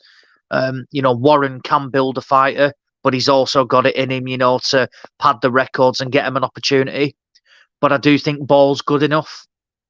His stablemate, Andrew Kane, came unstuck against Baluta in what was a close fight.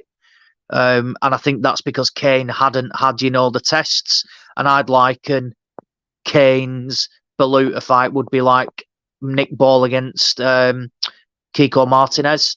So get Ball, that Dickens fight, see how he fares there, then box him against Martinez, and then move him up to that world level. And I think you'll see, a very good fighter and one that, has got a style, and he definitely hits hard enough and could well, be a world champion in his own right in the future.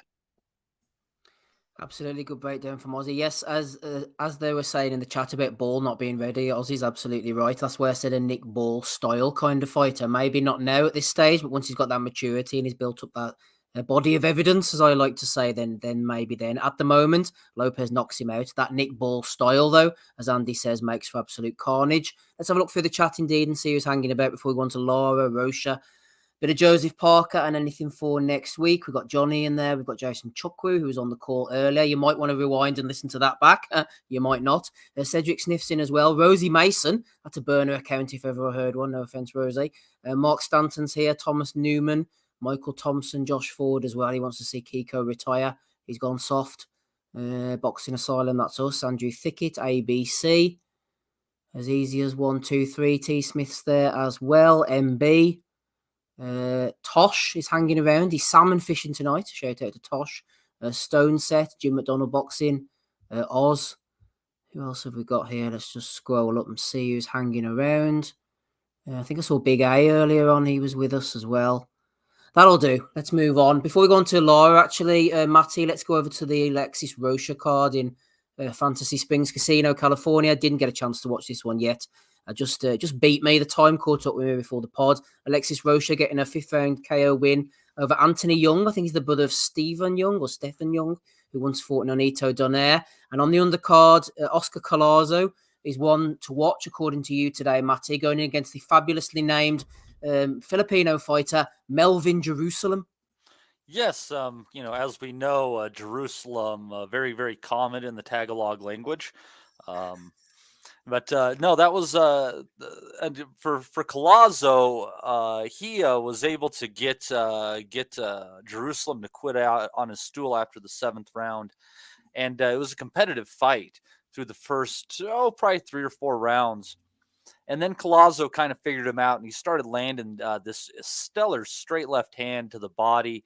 I was used to seeing him as somebody with a really nice right hook, but he started landing that straight left to the body, which opened it up top. And through the rounds, starting about round 4, maybe to 5, he just started picking apart Jerusalem, and before you know it, Jerusalem was just having a hard time holding up to it, and decided to call it a day after the 7th. But Collazo, from what I've seen of him now, you got to think this is a 105-pound fighter. This is just his 7th professional fight. And he, from what I've seen from him, he can punch with both hands, upstairs, downstairs. I've seen him box. I've seen him come forward. It'll be interesting to see how he fits in these lower weight classes. And because you never know where they might end up, what could be on the table for him. And there's a lot of potentially mouth-watering fights with this kid ahead. I know it's getting a little bit ahead of the game with him, but I see a lot of talent here. And then in the main event, Alexis Rocha, just really dominating Young. He landed his left hand, just really crisp shots straight down the middle, and just was hurting Young throughout the fight. And eventually, I believe it was in the 5th round, Young was stopped. He was just absolutely battered, in no position to continue. And obviously, Rocha is in a position to fight Terence Crawford with his contender status. But we have potentially 2 fights with Errol Spence and Terence Crawford. Let's go through one first. So Rocha kind of is on in waiting for that one. And regardless of how that happens, Steve, I will say when it comes to Alexis Rocha, probably I'm trying to remember who it was that he lost to. But it's just killing me right now. But really, since that defeat, I'd have to say he's one of the most improved fighters in boxing. Seen a lot of development in this kid, a lot more confidence in him, and he's definitely developed that left-handed power shot a whole lot, and it's a truly potent weapon. Andy, I think you saw a bit of the zone card, maybe not Rocha, who has improved, as Matty says, but this Collazo, I'm actually going to try and watch during the week, because I've seen him before, I think, and he brings the heat for, is it 105, I think? 105, mate. Yeah, 105, mate. As I say, he's pretty much the same as Matty. Picked him up kind of early half of his pro career. This guy, he's southpaw, obviously, but he, as Matty says, stabs the body. You know, he kind of, when he comes into attack, he kind of crouches a little bit, ducks underneath any incoming punches, jabs, and that. He was just stab the body, whipping the hooks, just gradually up the pace. I think Jerusalem did pretty well for maybe the first couple of rounds, kind of making it a competitive fight, but then ultimately the fight just got beaten out of him. So yep, this Collazo, I'm not going to say he's going to be the next big thing really about the weights, but he's definitely one to keep an eye on, mate. To be fair, again, I don't know if he's going to fluctuate between the weights.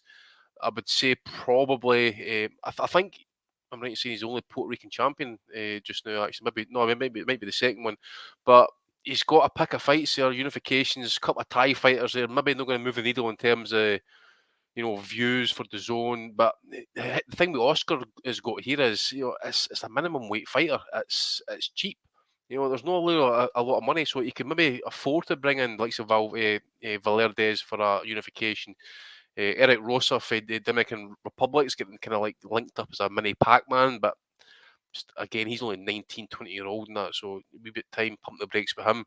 And then obviously you've got some of the solid champs up at 108, but this guy definitely want to keep an eye on, mate. Is it 7, 8 pro fights he's had, champion already. Yeah, sky's definitely going to be the limit for this guy. I think he's only like, what is he, 20 possibly, 21? He's only young, yeah. No, so I just put like 26 here. So really, that's still young to us. Aye, to me anyway, mate. Aye, but it's all there for him now. Really, it really is. He's a really good fighter. Very aggressive, as I say. He just pumps the punches, straight shots as well to the body. Work upstairs and that, but he'll generally kind of like attack you to the body first, then come upstairs with the hooks and that, and then try and swarm you. Definitely want to keep an eye on. I would recommend you try and catch this guy, because I don't know what Matty would think actually, but obviously you're thinking, when all the older guys kind of like drop off, would like say Jesse Rodriguez, for example, would he go up to flyweight? Would that be a possibility? I don't know too much about him in terms of how big in size and that as well. Yeah, that's an additional, was it 6-7 pounds? I think if you're looking what's nearest him, and obviously a couple of fights down the road, and we don't know who stays where and who moves where. But yeah, I think that would be a really fun fight, man. I think that's one that you and I would be all into. The other one as well is in terms of styles, was if we go up to light flyweight, would be the Jonathan Gonzalez fight. 2 Puerto Ricans might make money for them as well, and Gonzalez is your quintessential counter puncher mover. Isn't he still a champion at this point? Aye, he's a champion. Yeah. Yep. So there you go. Yep. I think they're the 2 champions, and then Amanda Serrano. I think there's 3 total Puerto Rican. So there you go. So light flyweight would maybe a move. As I say, is Jonathan Gonzalez. I think Eddie's maybe promoted him in that as well. So I don't know, but again, that would be a good fight, because that's your boxer against your basically come forward pressure fighter. So that would be an interesting one as well. 2 southpaws. So interesting times. I like there, Andy and Matty mentioned Serrano, like Al Bernstein that time on Showtime. Do you remember? Last week, I neglected to mention Amanda Serrano, a fantastic female world champion who was also from Puerto Rico. You sounded like Big Al here, actually. The bomba. Shout out Matty as well. Chicks with Dig. I put it up on the SoundCloud this morning. I didn't realise you'd have dropped it. You and Joe Kennedy talking about Cameron Taylor more in depth, I think it was. Yes, sir. And then previewing some things to come. Thank you very much, Joe Kennedy, for coming on with that. Yes. I think the big preview that we are doing that we're looking forward to is going to be the fight between Savannah Marshall and Franchon Cruz de Zern. I think that one is going to deliver in the action category.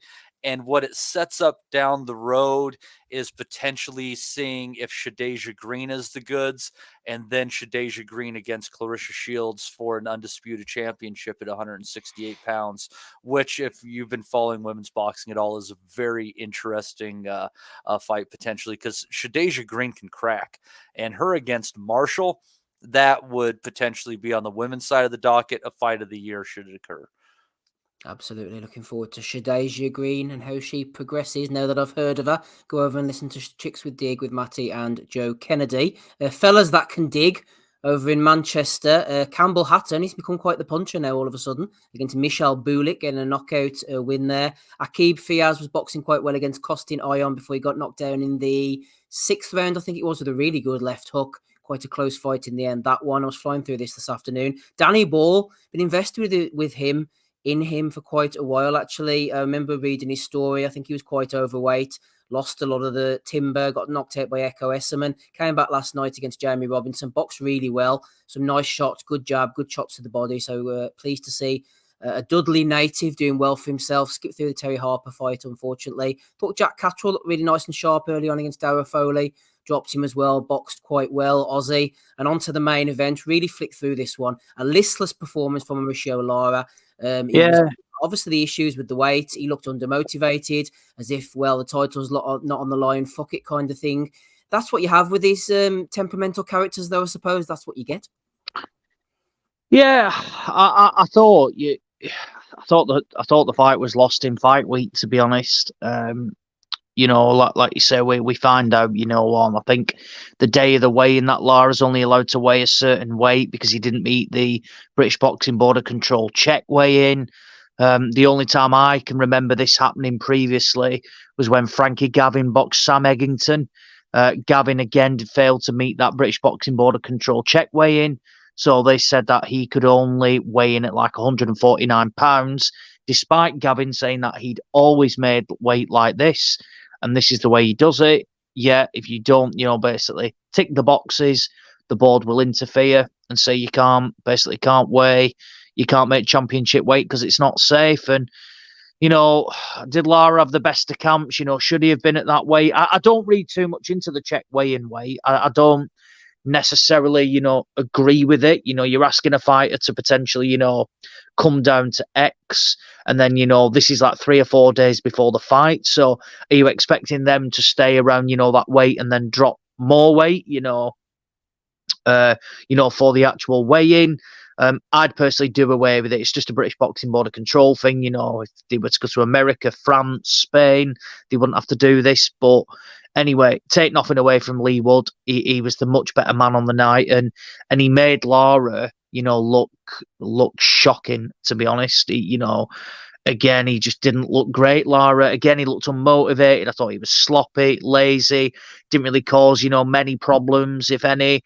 And fair play to Wood, you know, for a guy who, you know, we were saying, you know, got beat off Jazza Dickens, and, you know, pretty sure, you know, it was a majority decision, but, you know, I had Dickens, you know, as a fair winner. And, you know, this guy's been knocked out of bloody Gavin McDonnell, who's hardly a big puncher. But, you know, a comment was said in the chat before is Lee Wood got a perm, and since then, you know, he's been on a fantastic run of form. You know, aside from the Lara knockout, you know, he's you know, big puncher, gets the wins, and, you know, clearly he was lacking that early in his career. So yeah, any fighters listening, get a perm and you might well start getting the big wins.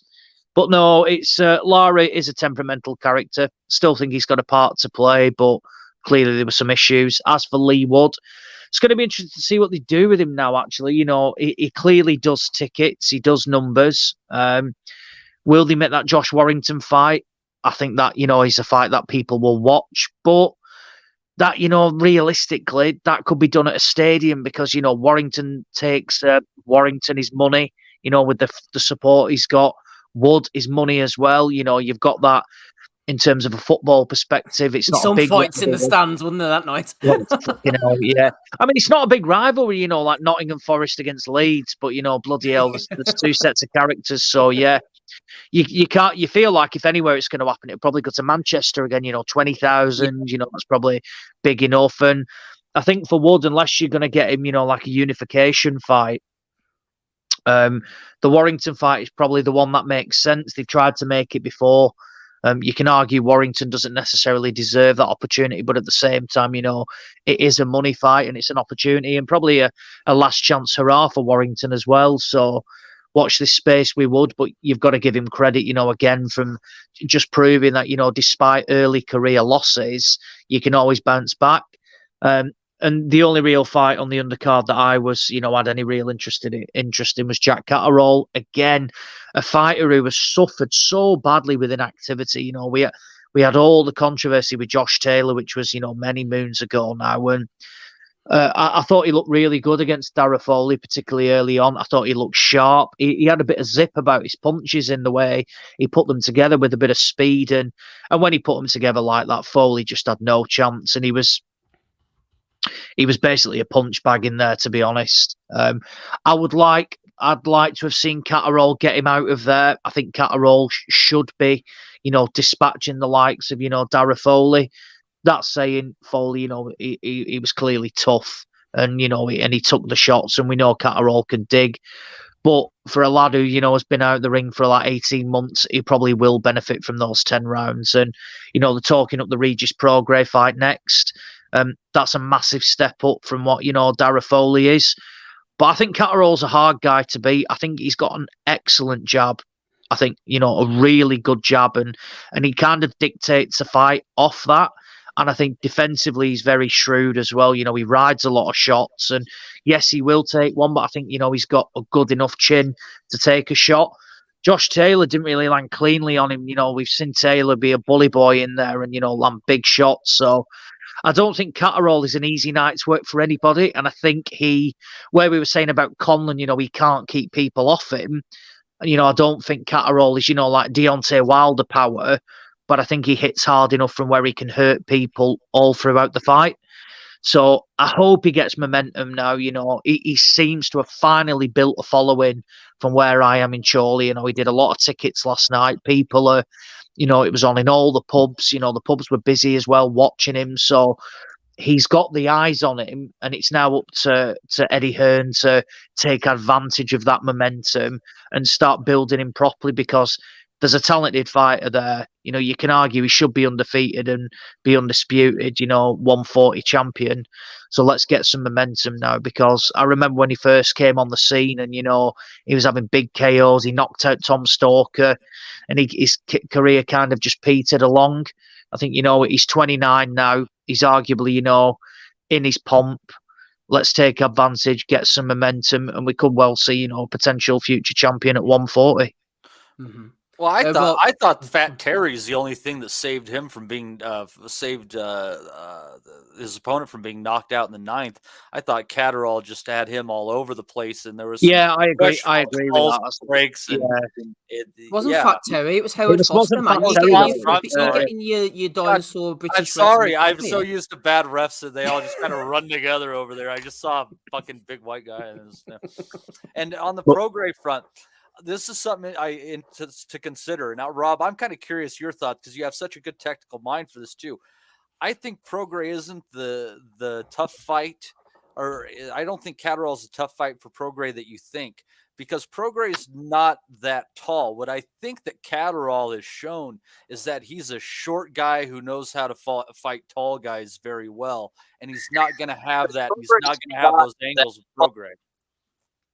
Yeah. I think Prograis is kind of one of the most underrated guys in the sport, and it kind of doesn't really. The triangle theory we talk about all the time, it doesn't really work. So just because Taylor beat Prograis, even though some people had Prograis beating Taylor, razor thin fight, but I thought it was clear winner and close fight. But I had Catterall beating Taylor. Now it remains to be seen whether that was just an off night for Taylor or the I guess a combination of the fact that Jack Catterall's really good and Josh Taylor was with Boxercise Ben, so he's been him off since, and we'll see how he gets on with T.O. But I think that's a pick and fight, Catterall and Prograis. I think I'd give Prograis the slight edge in that one, but not by much. I'd like to see Catterall maybe a bit more active before going into that. But anyone who beats Regis Prograis can call themselves a proper fighter, because he's no fucking mug, that's for sure. Rob, I was just going to say to you, actually, just about Ozzy mentioned about swings in momentum, and I think that the sway of boxing momentum, not only during a fight, but also fight to fight, is quite interesting. It's not so much a triangle, but probably a square now with the Wood, Lara, Warrington, and all that kind of going on. Yeah. You got Wood losing to Jazza Dickens, as we mentioned, only 5 fights ago. Now he's turned it around. Josh Warrington at that time was absolutely on top. He's had the 2 Lara fights since. Wood then comes back from the brink of losing to Conlan to KO him, then loses his title to Lara. Last night he's winning the title back off Lara. Conlan's getting knocked out again. But the point is, it can just all change so quickly. Yeah, exactly. And there's no kind of blueprint to say one guy beats one, so he's automatically going to be in a good fight in the next one. I think it's a hard fight. It's a hard fight for me to call Prograis versus Catterall. But having said that, if one of the other guys beat the other one out of sight, I wouldn't be surprised either. If Prograis went in, dominated Catterall, that wouldn't surprise me, because I just think Prograis is a really, really good 140 pounder. I don't know if he's going to get the big fights. I don't know what the situation is with him promotionally. He's kind of been the kind of 140 pounder that fellas forgot, like, or whatever. But who's he with? He signed with someone recently, hasn't he? Eduardo. Oh, Eduardo, that's right. Everybody, They're innit? talking about Haney and him, aren't they? Actually, for 140, yeah, that's the talk that Haney's going to go straight up to fight Prograis at 140. Prograis apparently inviting him to his fight ringside. Was it next week or 2 weeks time? Yeah, so a lot of this talk is going on at the moment. I wouldn't see it like what we see. I've got to admit, I'd rather see that. I think Prograis is an incredibly difficult fight for Catterall. I rate Prograis. I thought he beat Taylor, actually, incredibly close, and I thought he did enough to beat him. And I agree with you, Rob. I think he's underrated because he doesn't get the recognition he deserves. I think, we see some fighters who, are massively overrated, and Prograis is one of them that he's massively underrated for some reason. He's not putting, terrible performances. He's had the odd bit of a, not great, but I think he's shown, he can very, very much beat the very best. I agree as well that if he wants to box Prograis, which, you should aspire to do, of course, and, Catterall, I think, will take that next. I just think he'd benefit, from probably a couple more fights, just to get, not necessarily the ring rust, but get some momentum in his career. I'm not saying, you put him in. I'm just looking at the 140 division, actually, who you could potentially put him in with next. Bit tough, really. You've got that. I don't see him, Hearn putting him in with Liam Parrow or something like that. I can't see that. Olara Davis, he's up there as he's a mandatory challenger now at 140, isn't he? I think. I think, someone like Lipinets won't be a bad fight for Catterall. Sergey Lipinets, next time round, get him headlining at the MEN. Just going through it, Sandor Martin. It's a good fight, but I don't think stylistically it's a great fight. High risk, low reward, man. You wouldn't bring him in. You wouldn't bring him in, would you? Unless you really had to. Yeah. It'd be a really good win, by the way. But yeah, there's a hell of a lot of risk for, like you say, even if you beat him, your casuals aren't really going to have a clue who he is or something like that. Absolutely right, yeah. Yeah, I'm just looking at it, really. There's no real depth. There's a lot of fighters that, he's way above, I'm not even saying like, Lewis Ritson, he fucking killed Lewis Ritson. What about Jeremias Ponce? Oh, yeah, good shout. That's a good shout. Yeah, that would be a good fight. That would be 5 rounds anyway. Who's it winning recently? Jeremiah's Ponce. No, he just lost Matias. Oh, sorry. He gave it a go for about 4 rounds, didn't he? And then he was off. He gave it a rip. See ya. Sacked it. I got my fucking check. I'm away here and fuck this bitch. I think a lot of people look like that with Matias. You got Victor Ortiz vibes here. I don't need to be taking this. Yeah. Only other one I was going to say, which would be, it'd be an interesting test for him, is Richard Comey. I think Comey fights anybody. I think that would be an interesting fight and would be a good one as well. What about Pedraza then? Yeah, absolutely. Yeah, Pedraza. Yeah, depends what Earn wants to put in. What money he wants to pay. In all honesty, because the likes of Comey and Pedraza, they're not going to come cheap. But and they're ESPN standards, aren't they? As in, Top Rank seem to have them, if not signed, on a retainer. So it take a lot to get them away. They might even be signed with Bob. I don't know. The only other one is Liam Parrow, the Australian. He's with DAZN, something like that, unbeaten. Unreliable, injured. Just had to pull out of the Prograis fight because of injury. Of course, yeah. So he could say it was just a few weeks off or just a temporary setback, end of August thing. Catterall didn't struggle at all, so... Was it Parrow knocked out that Brock Jarvis? Was that yeah. That was funny. That was quality.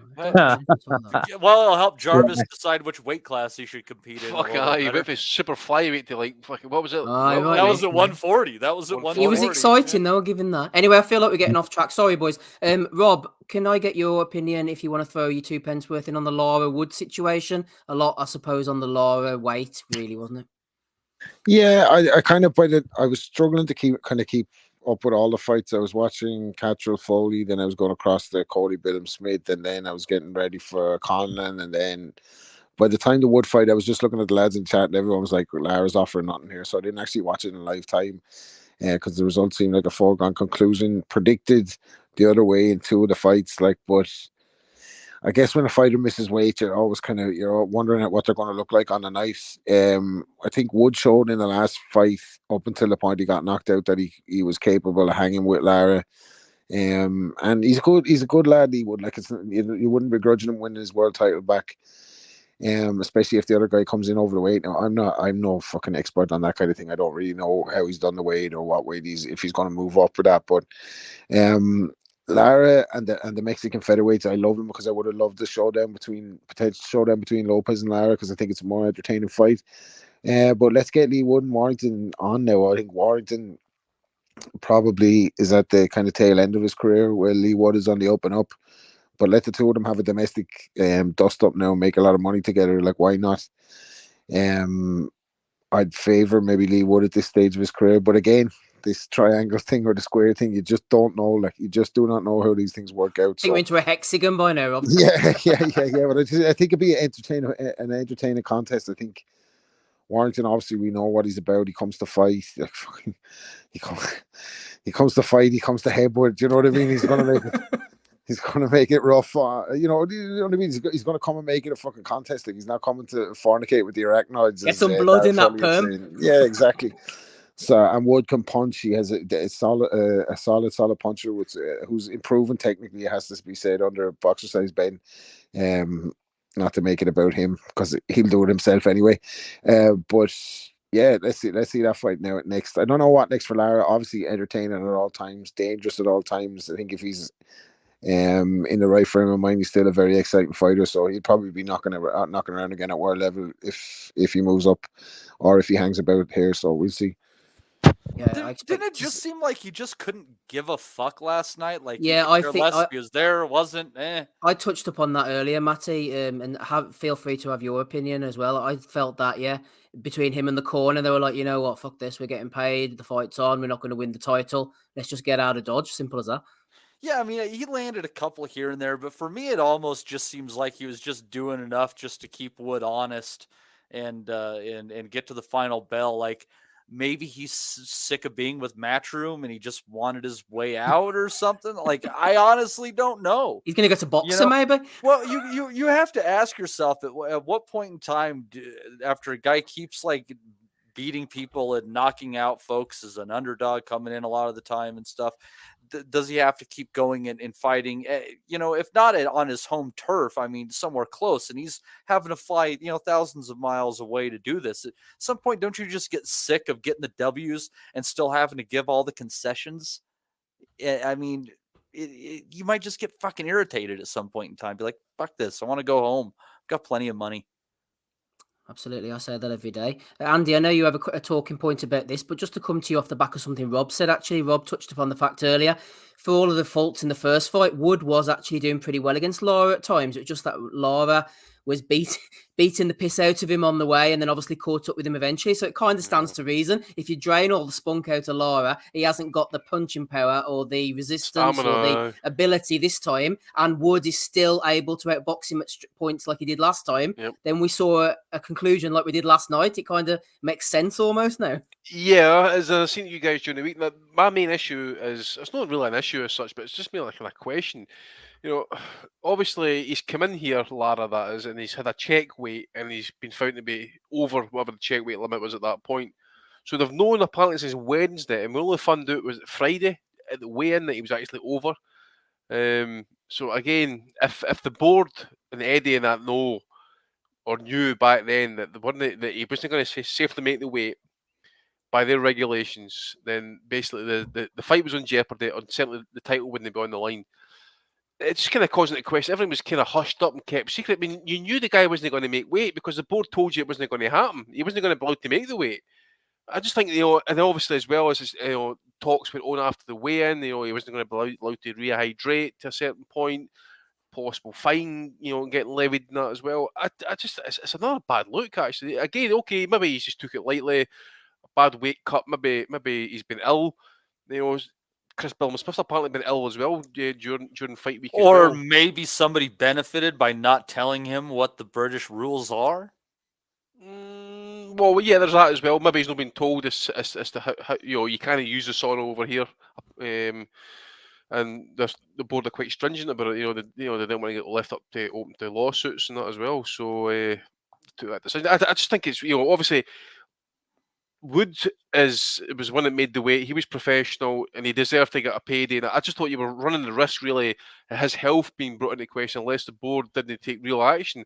I thought really the fight should have been pulled, considering that you got a weight drain fighter or potentially a weight drain fighter who can't make the weight, struggling. And obviously you saw the performance, mate. There was nothing there. Wood, all he had to do really was box, move, and it was gravy time, wasn't it? So. I just thought it was a bit off. They knew about it a couple of days beforehand, and it's just all kind of spilt out, usual day before the fight, so. Mark Stanton just thrown in there. Just saw it, Andy. He should know UK weight rulings as 3 to 4 times now. Yeah, but he's obviously passed all the weight checks, previous fights. He's obviously come in here. He's look how he's fought. He's been in tip-top shape. He's been ruthless. He's been on the front foot.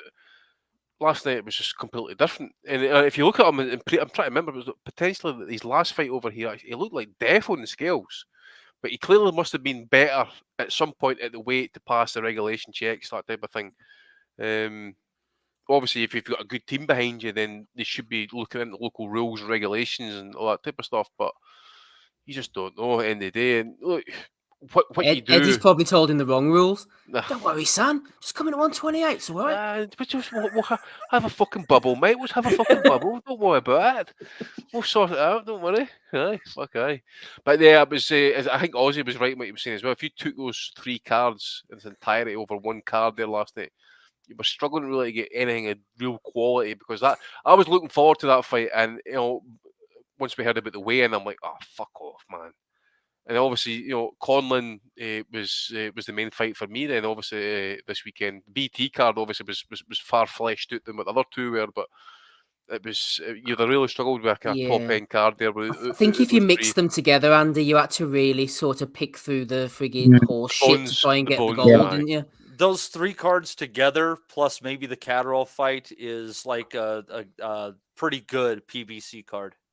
They kept saying that Conlan was going to come on at 9, which I had my doubts about, Ozzy. Frank never finishes. I was still there at 12 last night. Did they have Conlan fight was on first? I was going to say, did they have fighters on? Did they have any fights after the Conlan fight? They had Podrick McCrory in a 10-rounder. They had Fergus Quinn in a 6-rounder, and they had James Freeman making his debut in a 4-rounder. So that's another 20 rounds. They all went the distance. Did you stay for all 3 of them? Did you stay for all 3? Stayed right till the end, Mate, you love. Then we had McDonald's. We had McDonald's afterwards, and ended up getting home at 2:00 in the morning. My son was with me, and he was fucking bored stiff. He says, "I'm never going to the boxing again." I says, "Please give it another chance." He says, "No, I'm not going to that again." You know your problem, Steve. You know your problem. You're a masochist. Oh, I know you. What did you get from McDonald's? I don't know. I wouldn't be a frequenter of McDonald's, so I had whatever my son recommended. A Big Mac meal, I think it was. Oh, right, yeah. I wouldn't eat that shit on a regular basis. It's all right, 2:00 in the morning. Jim McDonald says, mate, you earned your hardcore badge this weekend. I did. So. I tell you what, I did. Sorry, right I'll tell you what, though, just a quick mention to him. Pierce O'Leary. I like him. I think he's good, and he seems to, he seems quite level-headed actually. From just listening to interviews. He's only young as well, but. Fuck me, that knockout last night was fantastic, and it came just from. It was. I mean, I don't know how it looked ringside, Steve, but watching it back, I've watched it 2 or 3 times. It was just class. That left hook that started it off, the first knockdown, was a cracking shot. Yeah, unbelievable. I'll be interested to see what they do with him. He's signed with Warren now. He signed a deal, I think, 12 months ago or something like that. It'd be. Look, he's nowhere near world level yet, but I think he can certainly win belts domestically. I like the look of him. It'll be interesting to see. I'll tell you what, Paddy Donovan, I think might be the leading lights going forward. Yeah, I would agree with that. Yeah, I'll tell you what would be a good fight for him down the line is Dara Foley. Do it in Ireland, something like that. I think that will be a good fight. And again, Foley's not really got the dig to hurt him, but again, it's a bit of a bit of all Irish interest. What was that William Hayden like as well? I only asked because you mentioned he said he does an absolute bucket load of tickets. He Jordan Ellison, didn't he? Yeah, he didn't. I wouldn't say struggled, but he did have a tough time. Ellison definitely wobbled him in the third round. Oh, right, okay. I think he was fighting to impress. He ended up with a bit of a blemish and a cut over the left eye as well. I think I've seen him before, and he's a lot more defensively responsible. I think he tried to impress the fans a bit too much, and he copped a few shots. He was definitely hurt in the third round, so definitely something to look at there. Yeah. I mean, I like Ellison. I think he's a proper journeyman, and he's better. He's not just comes to survive; he comes to genuinely win. He come to have a go, yeah. Yeah, no, he does, and he's won area titles, Ellison. And I think had he have been a home fighter a lot more early in his career, he probably could have won an English title as well. But yeah, if he came through that, it shows he's got a bit of something. One other fight I was going to mention, and if you boys seen it, Joseph Parker last weekend, I think he was giving his mate, his sparring partner, a payday, wasn't he? Faiga or Pelu.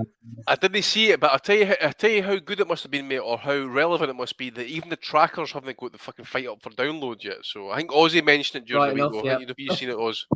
Oh yeah, well, to be fair, mate, it lasted about fucking a minute or something. Oh god, yeah, it was a complete mismatch. It was, there's nothing to go into really. This was, there was like 40 levels difference in the quality.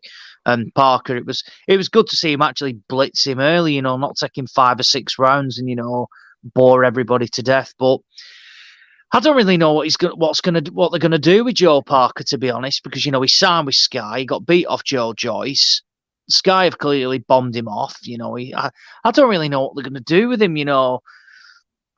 Surely they can't. I mean, I don't know. He's just one of them. Someone's going to have to try and maneuver an opportunity for him. Who it will be, I can't see it being anybody over here. I don't know. I think there was talk that I think Tyson Fury was on about looking at a Dempsey McKean fight or something like that, and that brought Big Daddy Brown chirping up on Instagram, saying, me and Joe Parker should box on the undercard, and what a fight that would be. So that's a fight that they probably chuck on pay-per-view over there. Joe Parker, Lucas Brown, $50 pay-per-view or something like that. Oz, I think that Joseph Parker against Gerald Miller is a fight. Oh yeah, good shout. Yeah, good shout, and I think that's one Parker will have to go on the road for as well. I think Parker is not an opponent in the sense of he's kind of like just has to go on the road, but ultimately I think he's gone of the days where he was headlining in New Zealand and they were bringing opponents over for him. I think for him to get opportunities now, he's going to have to go in the away corner basically and notch up his wins like that. That'd be quite an interesting fight. That I think Parker. I think it'd be quite close actually. It's one I'd probably favour Parker in. Actually, I think that's winnable. I think Miller is like he's he's full of peds still clearly, but I think Parker it's one. Could import them for him. Absolutely, yeah. He's. Allegedly. Allegedly, yeah, allegedly. I think that's one where I'd kind of favor who's to win based on what Miller weighs, and I think if he comes in the shape was in against Brown, I think I'd probably favor Parker along with you. But I think if he came in a little more svelte than that, I think that just a little bit more effort. I mean, he's such a tank. So I think a fair bit of what he brings to the table is what Joe Joyce brought to the table too.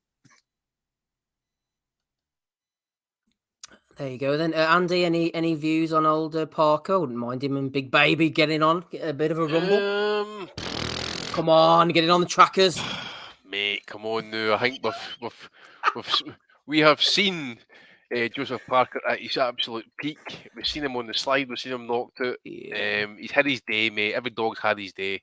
He's one of them. It's just out with the old, in with the new. But there isn't really much new coming in behind them, shall we say? Is Parker still even? I just pulled it up. He's actually ranked number 6 with the WBO.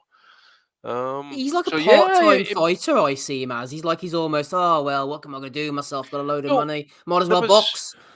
Baseball. But the thing is, he took on a big responsibility by relocating from New Zealand to the UK. I don't know if he's still over here. Actually, to be fair, I don't know. He was over here for a good number of years, training with Tyson Fury and all that type of stuff. So. That's a long fucking plane ride, my friend. True, very very true. He's done well, hasn't he? Considering his ability, he's capitalised every last ounce, Andy. But mate, why he's still fighting with the money he's made? I have no idea why he still wants to be doing this shit, man. I mean, he was getting sponsored for fucking Burger King when he was he the world champion at the time. He was getting sponsored by Burger King. Right. Yep. Well, Burger yeah, King heavyweight champion. He won his title. I think it was a vacant title against Andy Ruiz when they were both good young prospects in a nice tight fight.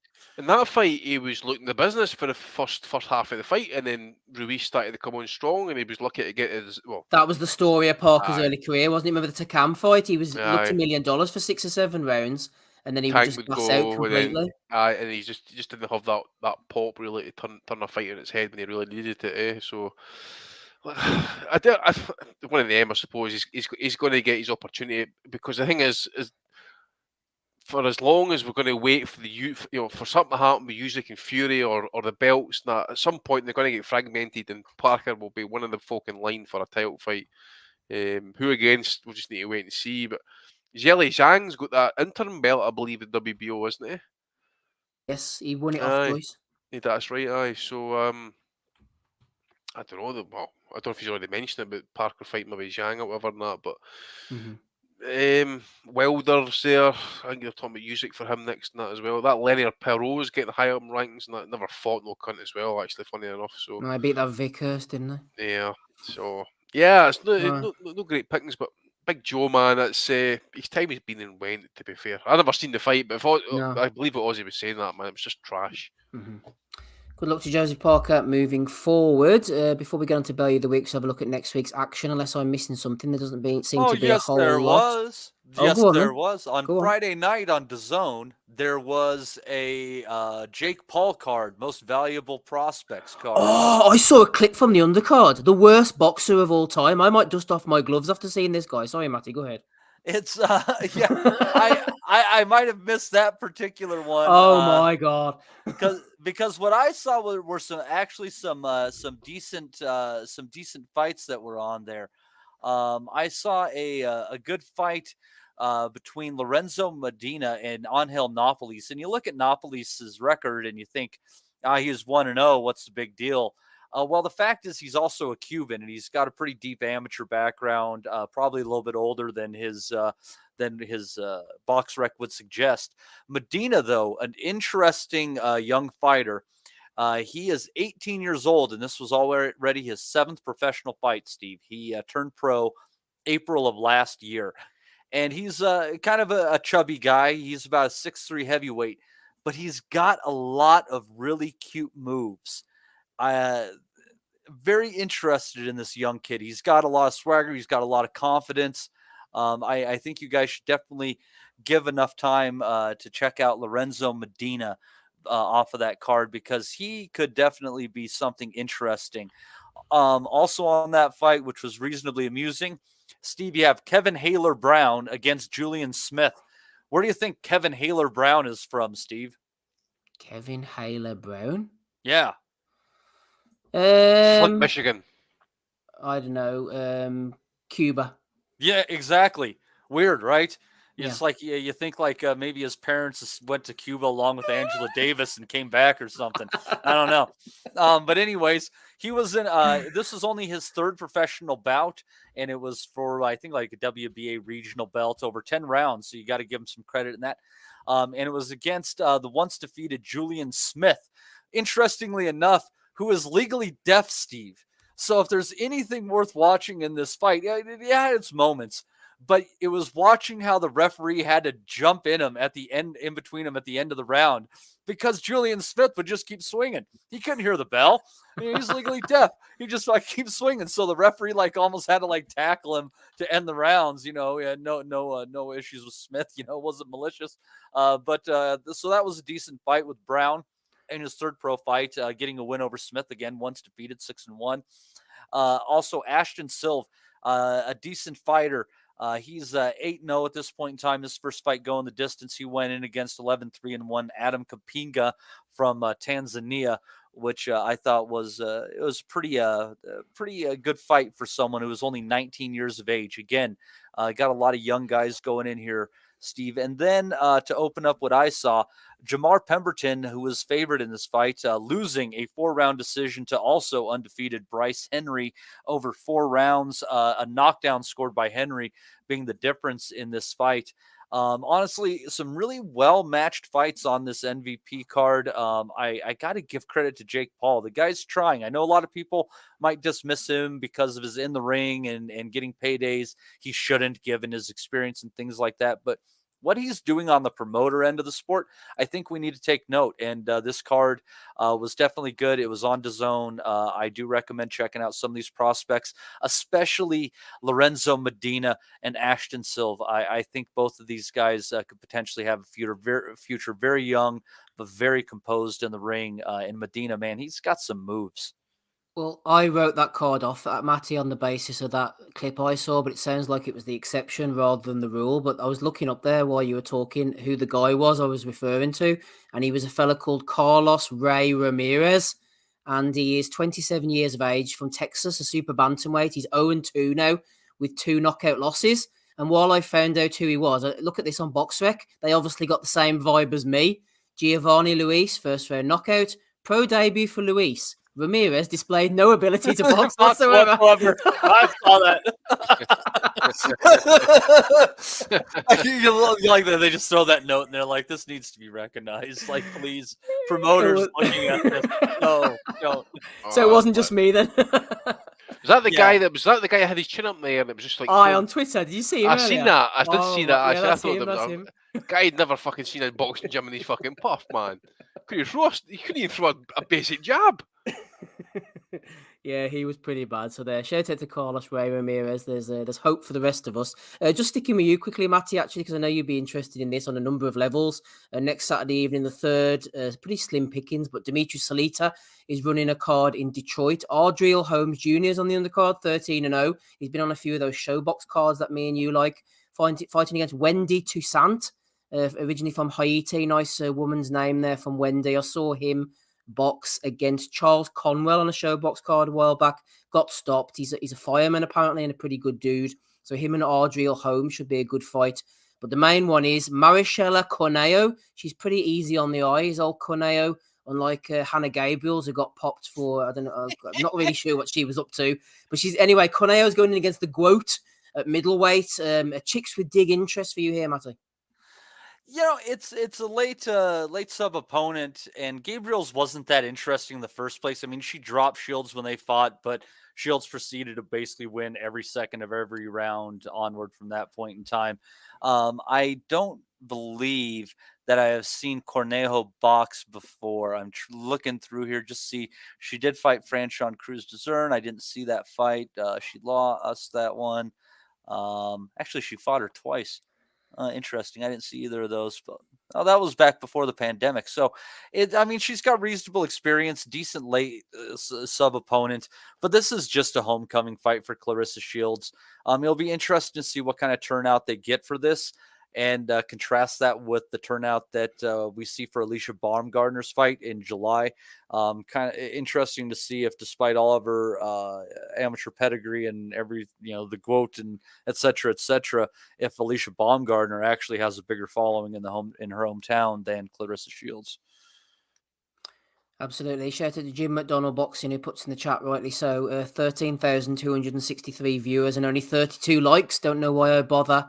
Absolutely, get those likes up. Let's see if we can get over 100 likes if we can. 3,000 views last week and only 84 likes. You tight bastards, come on. Hit that thumbs up. It helps us out. Well, that's what they say. I don't know. You hear other people saying that all the time. Hit the thumbs up. It helps us out. I don't know whether it helps us out or not, to be honest with you, but do it anyway. Hit the thumbs down if you want to. Who cares? Andy, any interest in the GOAT? She's giving away 1,000 tickets, apparently. That's nice, isn't story, then, isn't it? Fucking hell, man. No much comment, mate, to be fair. I looked at the girl's record that she's fighting before we came on air, and I think she's, 16-5. Again, it just shows you the kind of like the depths and quality or the lack thereof in women's boxing at certain levels and that. So, look, at the end of the day, she's probably keeping her busy. And I thought she'd actually was going into MMA or something like that again at some point, but obviously changed her mind. BoxRec have only got it as 1 star. I see here, just pulled it up. just pulled up the whole card. There's Vicious nothing- from Boxrec. You think I was owning them? Aye, but again, I'm not on that card either. What fucking even watching, to be fair. So yeah, I'll probably watch the Twitter highlights, mate. To be fair, next Saturday there's 0 on next week. I know it's getting to the summer point and there's not really some, the big fights are getting made, but obviously we've got Crawford and Spence to look forward to. Or if we get signed, well, we believe it's been signed. We'll just wait and see if they get in the ring now. So no interest, mate. But I'll keep an eye out for it. Finally to you, Ozzy, before we move on, the Goat. Any interest in the Goat? Negative. Negative. That's my favourite kind of negative. Tell you what, talking of positive, Captain Casual there, throwing in 20 quid. Take my money, he says. I'm celebrating successfully cancelling my DAZN subscription after sending them my details on the back of a postcard using a second-class postage stamp. Damo. Oh, Damo's another one from the Patreon, throwing his money away, burning it at the Asylum altar there. Shout out, Ozzy, to Captain Casual, I say. But he's getting to us to make sound investments, mate, which we actually do, Aye. We're better than 3% interest over here. Well done, Damo. Oh, aye. 20 quid. My Marcus account's going up to 3.5% there, actually. since the restrictions got lifted with COVID, I'm fucking swimming in it. Swimming in it. You'll be happy to know we put all of your super chats into Dogecoin. No, we don't. We put it into the Marcus account, mate. That's what we do. Goldman Sachs. Index fund. We put it in a nice Vanguard index fund, Matty, for you. Index 500. He can retire soon. The S&P 500. As Kiefer Sutherland says, mate, it's trading with a plus. All these adverts. We should get one of those trading apps. DAZN. It's like gambling your money away in it, DAZN. You put your money in every month and see if there's going to fight come out the other end. There's no cash for you here, mate. Order DAZN responsibly, people. That's all I can say. Sorry. Shout out to DAZN. I'm sure they're doing a great job. Shout out to Captain Casual, though, especially. Andy over in Canada next Thursday. You might not have much interest in this, but we'll give it a shout out anyway. Eric Bazinian.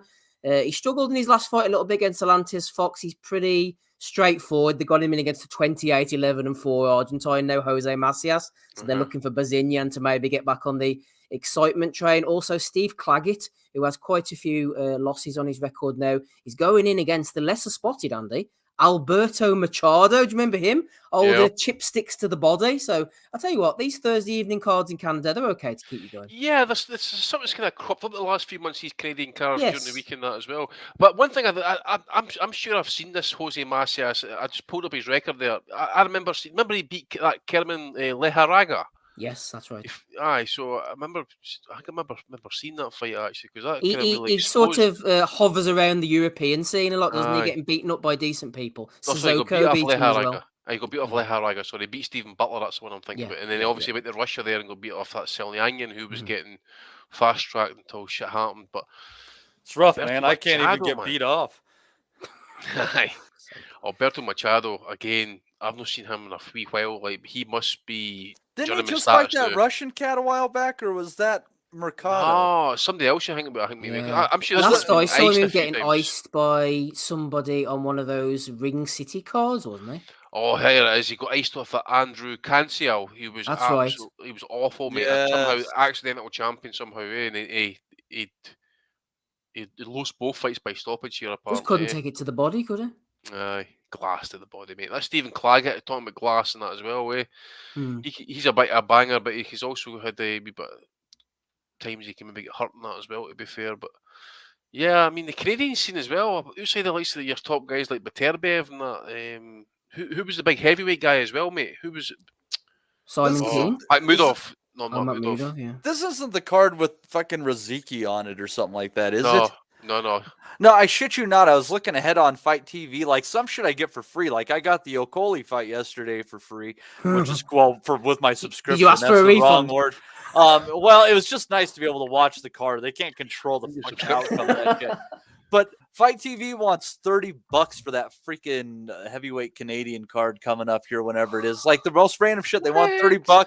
They want $20 for Kim Clavel. They want $20 for Roy Jones Jr. fighting some sort of an internet personality. It's really a travesty, and you never know what you're going to get with the $7.99 a month and what's gonna just be, they want extra money for. I get most of the bare knuckle stuff with it, which is entertaining. I'm enjoying that. Yep, I'll watch the Canadian card, and that is all for now. We're going to move on to Bellew of the Weeks. I've got to get up early in the morning, so we're going to have to just get a move on, I'm afraid. Everybody, episode 525, Rob was hanging around somewhere. Matty's still with us, Ozzy's with us, Andy with us as well. I wasn't sure what to play us in with, but I was flicking up and down the little options here, and I am trying to find some fresh Bunsey footage out for you, but I haven't quite made it yet. But this guy is not quite on Bunsey levels, but he loves a meltdown. It's old AJ himself out in Saudi Arabia, I think it was. Let's relive this classic. Woo! This is a proper man in. You know what I mean? Proper man who don't talk shit, don't tell lies. He gives everybody his time. Give him a round of applause as our heavyweight champion of the world. Woo!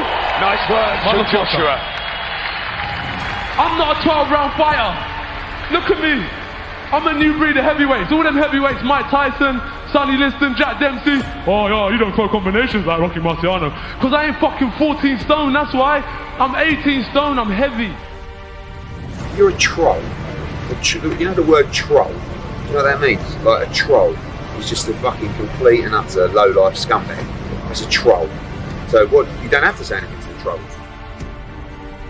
Hard work. This guy here is a phenomenal talent. We're going to cheer for him 3 times.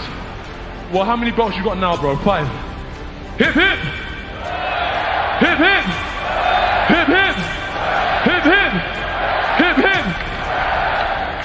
And as I said, I was studying Ukraine and all the champions that have come from your amazing country, but I've never been there. But at the same time, what's happening there is, I don't know what's happening, but it's not nice at the end of the day.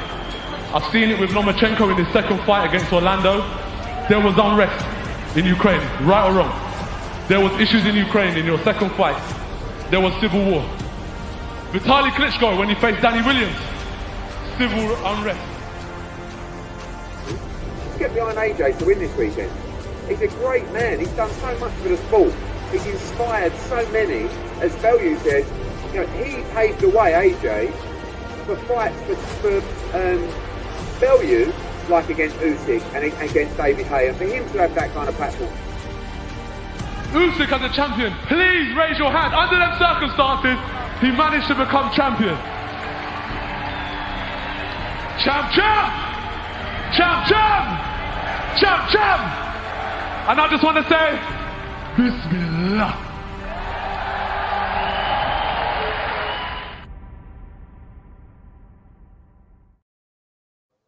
Never gets old. Never gets old.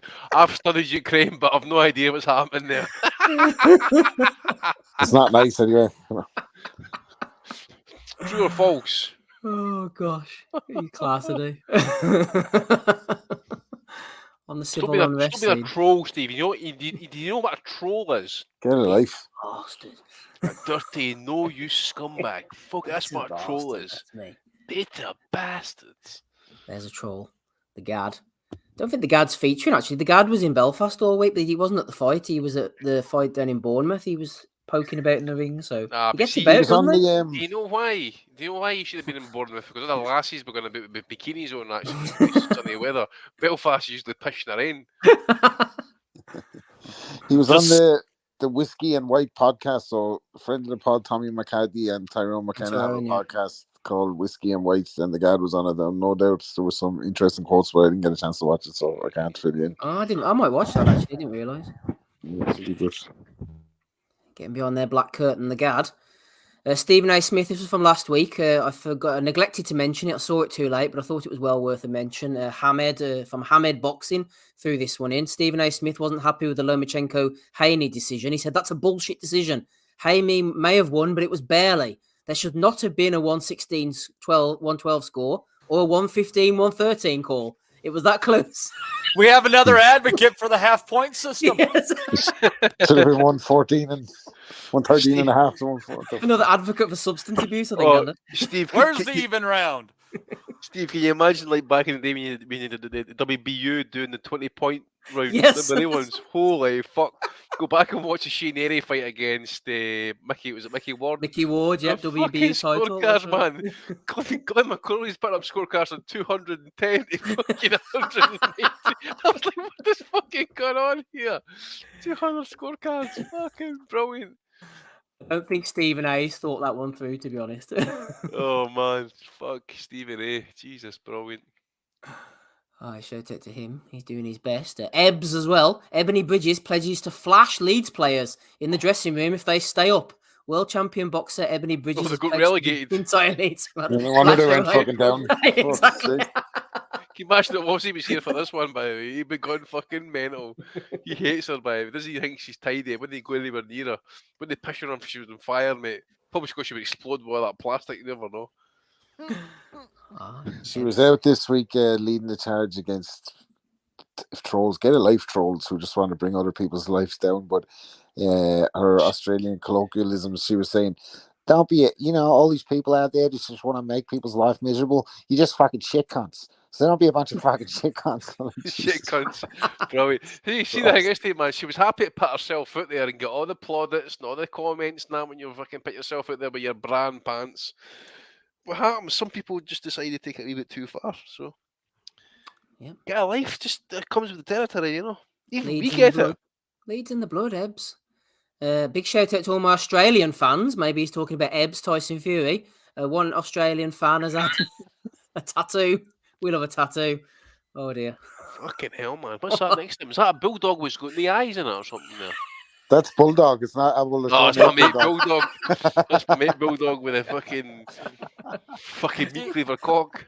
And as much abuse as you guys give to the obese that are around, if he was a thinner man, that tattoo would not have been an option. That's what you think about, by the way. I don't abuse the fat people. I love the way worse, to be honest. Ting from the Addams Family has made an appearance in the. Yeah, Steve. I see a lot of people this week, by the way. Sorry, Andy. See a lot of people fucking getting upset that Tyson Fury mentioned that he may fight some opponents in Australia. I don't know if the fucking pennies dropped on anyone. Tyson Fury tells the odd party pie guys, okay, maybe don't make too many investments based on what he's saying. Come on now. Well, call me cynical. Fucking hell. Do you ever hear Andy? It was Andy when he was on our podcast, like, you were asking about the mind games and that, like in the build up to the Wilder fight, like in the move to Sugar Hill. He was like, I've been with him and like he just start making up stuff on the spot when he's talking to journalists, saying that we've been doing this, that, and the third in camp, and we haven't fucking done one bit of it. Like he just makes it up as he goes along. So Dempsey McKean was fucking counting his bank balance there during the week, thinking he's going to get his shot at Fury. Gotta help him. Fuck's sake. I was going to say, Steve, I was saying to Oz in the chat there, actually, well, before he left, he says, what does more holding, Lawrence Okoli or Big John's t-shirt? Mrs. broke up with Okoli because he was too clingy. So you can imagine that Big John's buying like top quality merch because the stitches are really holding up pretty strong with him, like, so fair play. I'd like to throw Ebb's bra into that eliminator. Oh, did he, man? The guy that one, man. But only the Lacoste stitching can hold Big John under. Can you imagine Ebb throwing her bra like a fucking set of flowers at a wedding? The guy that'd be in front of the queue, man, catching that shit before he even hit the deck. There he is. Like Michael Jordan at the dunk contest in 1992. Oh dear me. We've got near. Apologies for the Benson clip. I couldn't be bothered to cut it out. Announced, everybody. It's not Spence Crawford. It's James Toney, 54. Will face Donovan Razor Ruddock, 59, in an exhibition fight on the 9th of November the 11th. What? In Kingston, Jamaica. I'm planning ahead. I just have time to prepare. Proper training camp, mate. Fuck. I only just noticed that. Nothing at 26-week camp. James probably has to work down to the contracted weight of 280 pounds. Oh, are you sure that's going to be long enough? Proper training camp. That's what you want, mate. You didn't want no stone left unturned here. He wants to cycle it. They both need to cycle it off, and cycle it off. Does anyone see Donovan Ruddock recapturing his 1991 hot streak form for this contest? No, I'm not so sure. I'm not so sure. Shout out to the boys. Good luck to them. Curtis Woodhouse. Today I launched my new limited company, 3156 Management. What is it? It's a PIN number for his bank or something. I'll be managing and training professional fighters and providing opportunities for them to succeed. Let's get this party started. Keep your eyes peeled for my first signing. Any guesses? I don't know. Go for it. Who is it? Not going to be Regis Progray, is it? I think if you're going to be a management company these days, you just have to assemble a bunch of numbers in boxes. 3156. Oh dear. Well, good luck to him. Andy. Well, if the font's anything to go by, he's no expense spared. I can expect those fighters to be rubbing their hands. They're going to get some. You sign with Curtis Woodhouse, right? And you just get access to his gambling fucking tips. Matty's gambling tips. Sent in for you, Andy, this one. Knowlesy, the figurine. That wasn't long, eh? For Christ's sake. Hope he's been shifting them, mate. I hope he's been getting a wee bit of poppy in for his deeds. Although I did see something kicking about, there was a video kicking about there for the other angle saying that maybe he wasn't involved as much as what the pictures made it. But we just need to wait and see. I think he was, from what I saw. Fair play to him. He's got the war wounds to prove it there. Exactly, mate. Exactly. You better get tickets for the Europa Conference the League final. Yeah. Hopefully he gets some. Good luck to him. Devon Haney kicking off about Bob. Bob's old ass was asleep all fight. I took a look at him between rounds.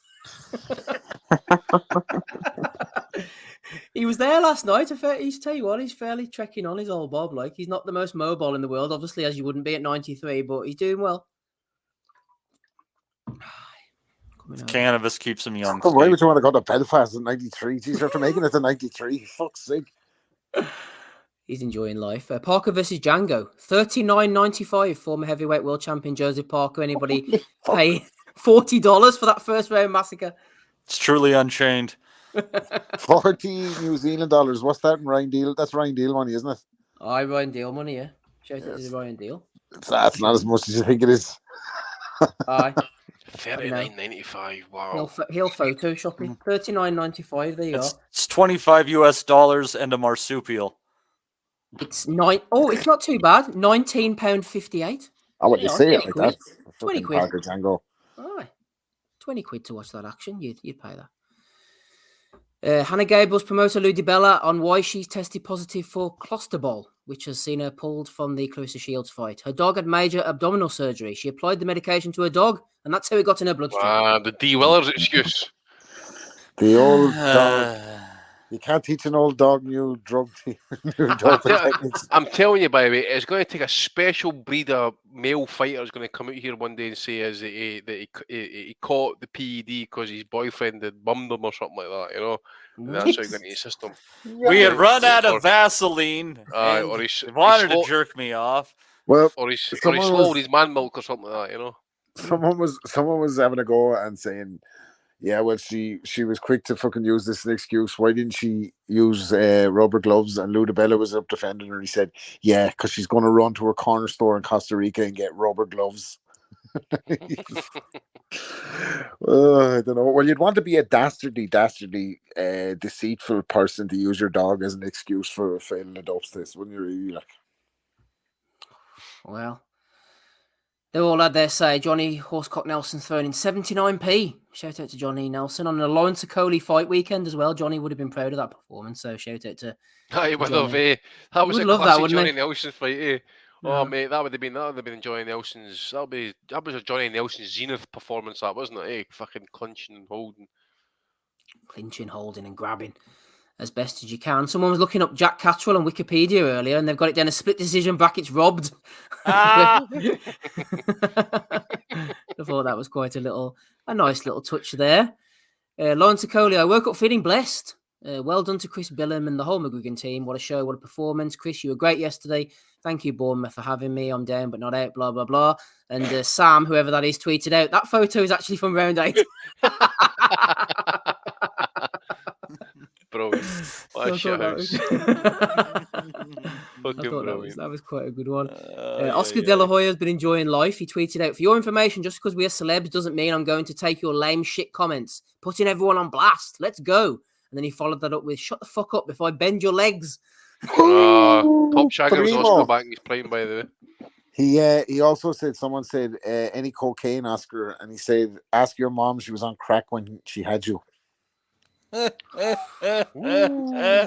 mom joke's getting called out early doors, eh? Bending legs all over the place. There's bent legs all over left, right, and centre. Glad I came up with that there right now. Bent legs with tights on from Oscar. The fishnets are coming off. Fishnets are coming on. The fishnets are off. Time for bare knuckle fighting. And one for you, Andy. Catterall and Gad for the 112 scorecard. You mentioned this earlier.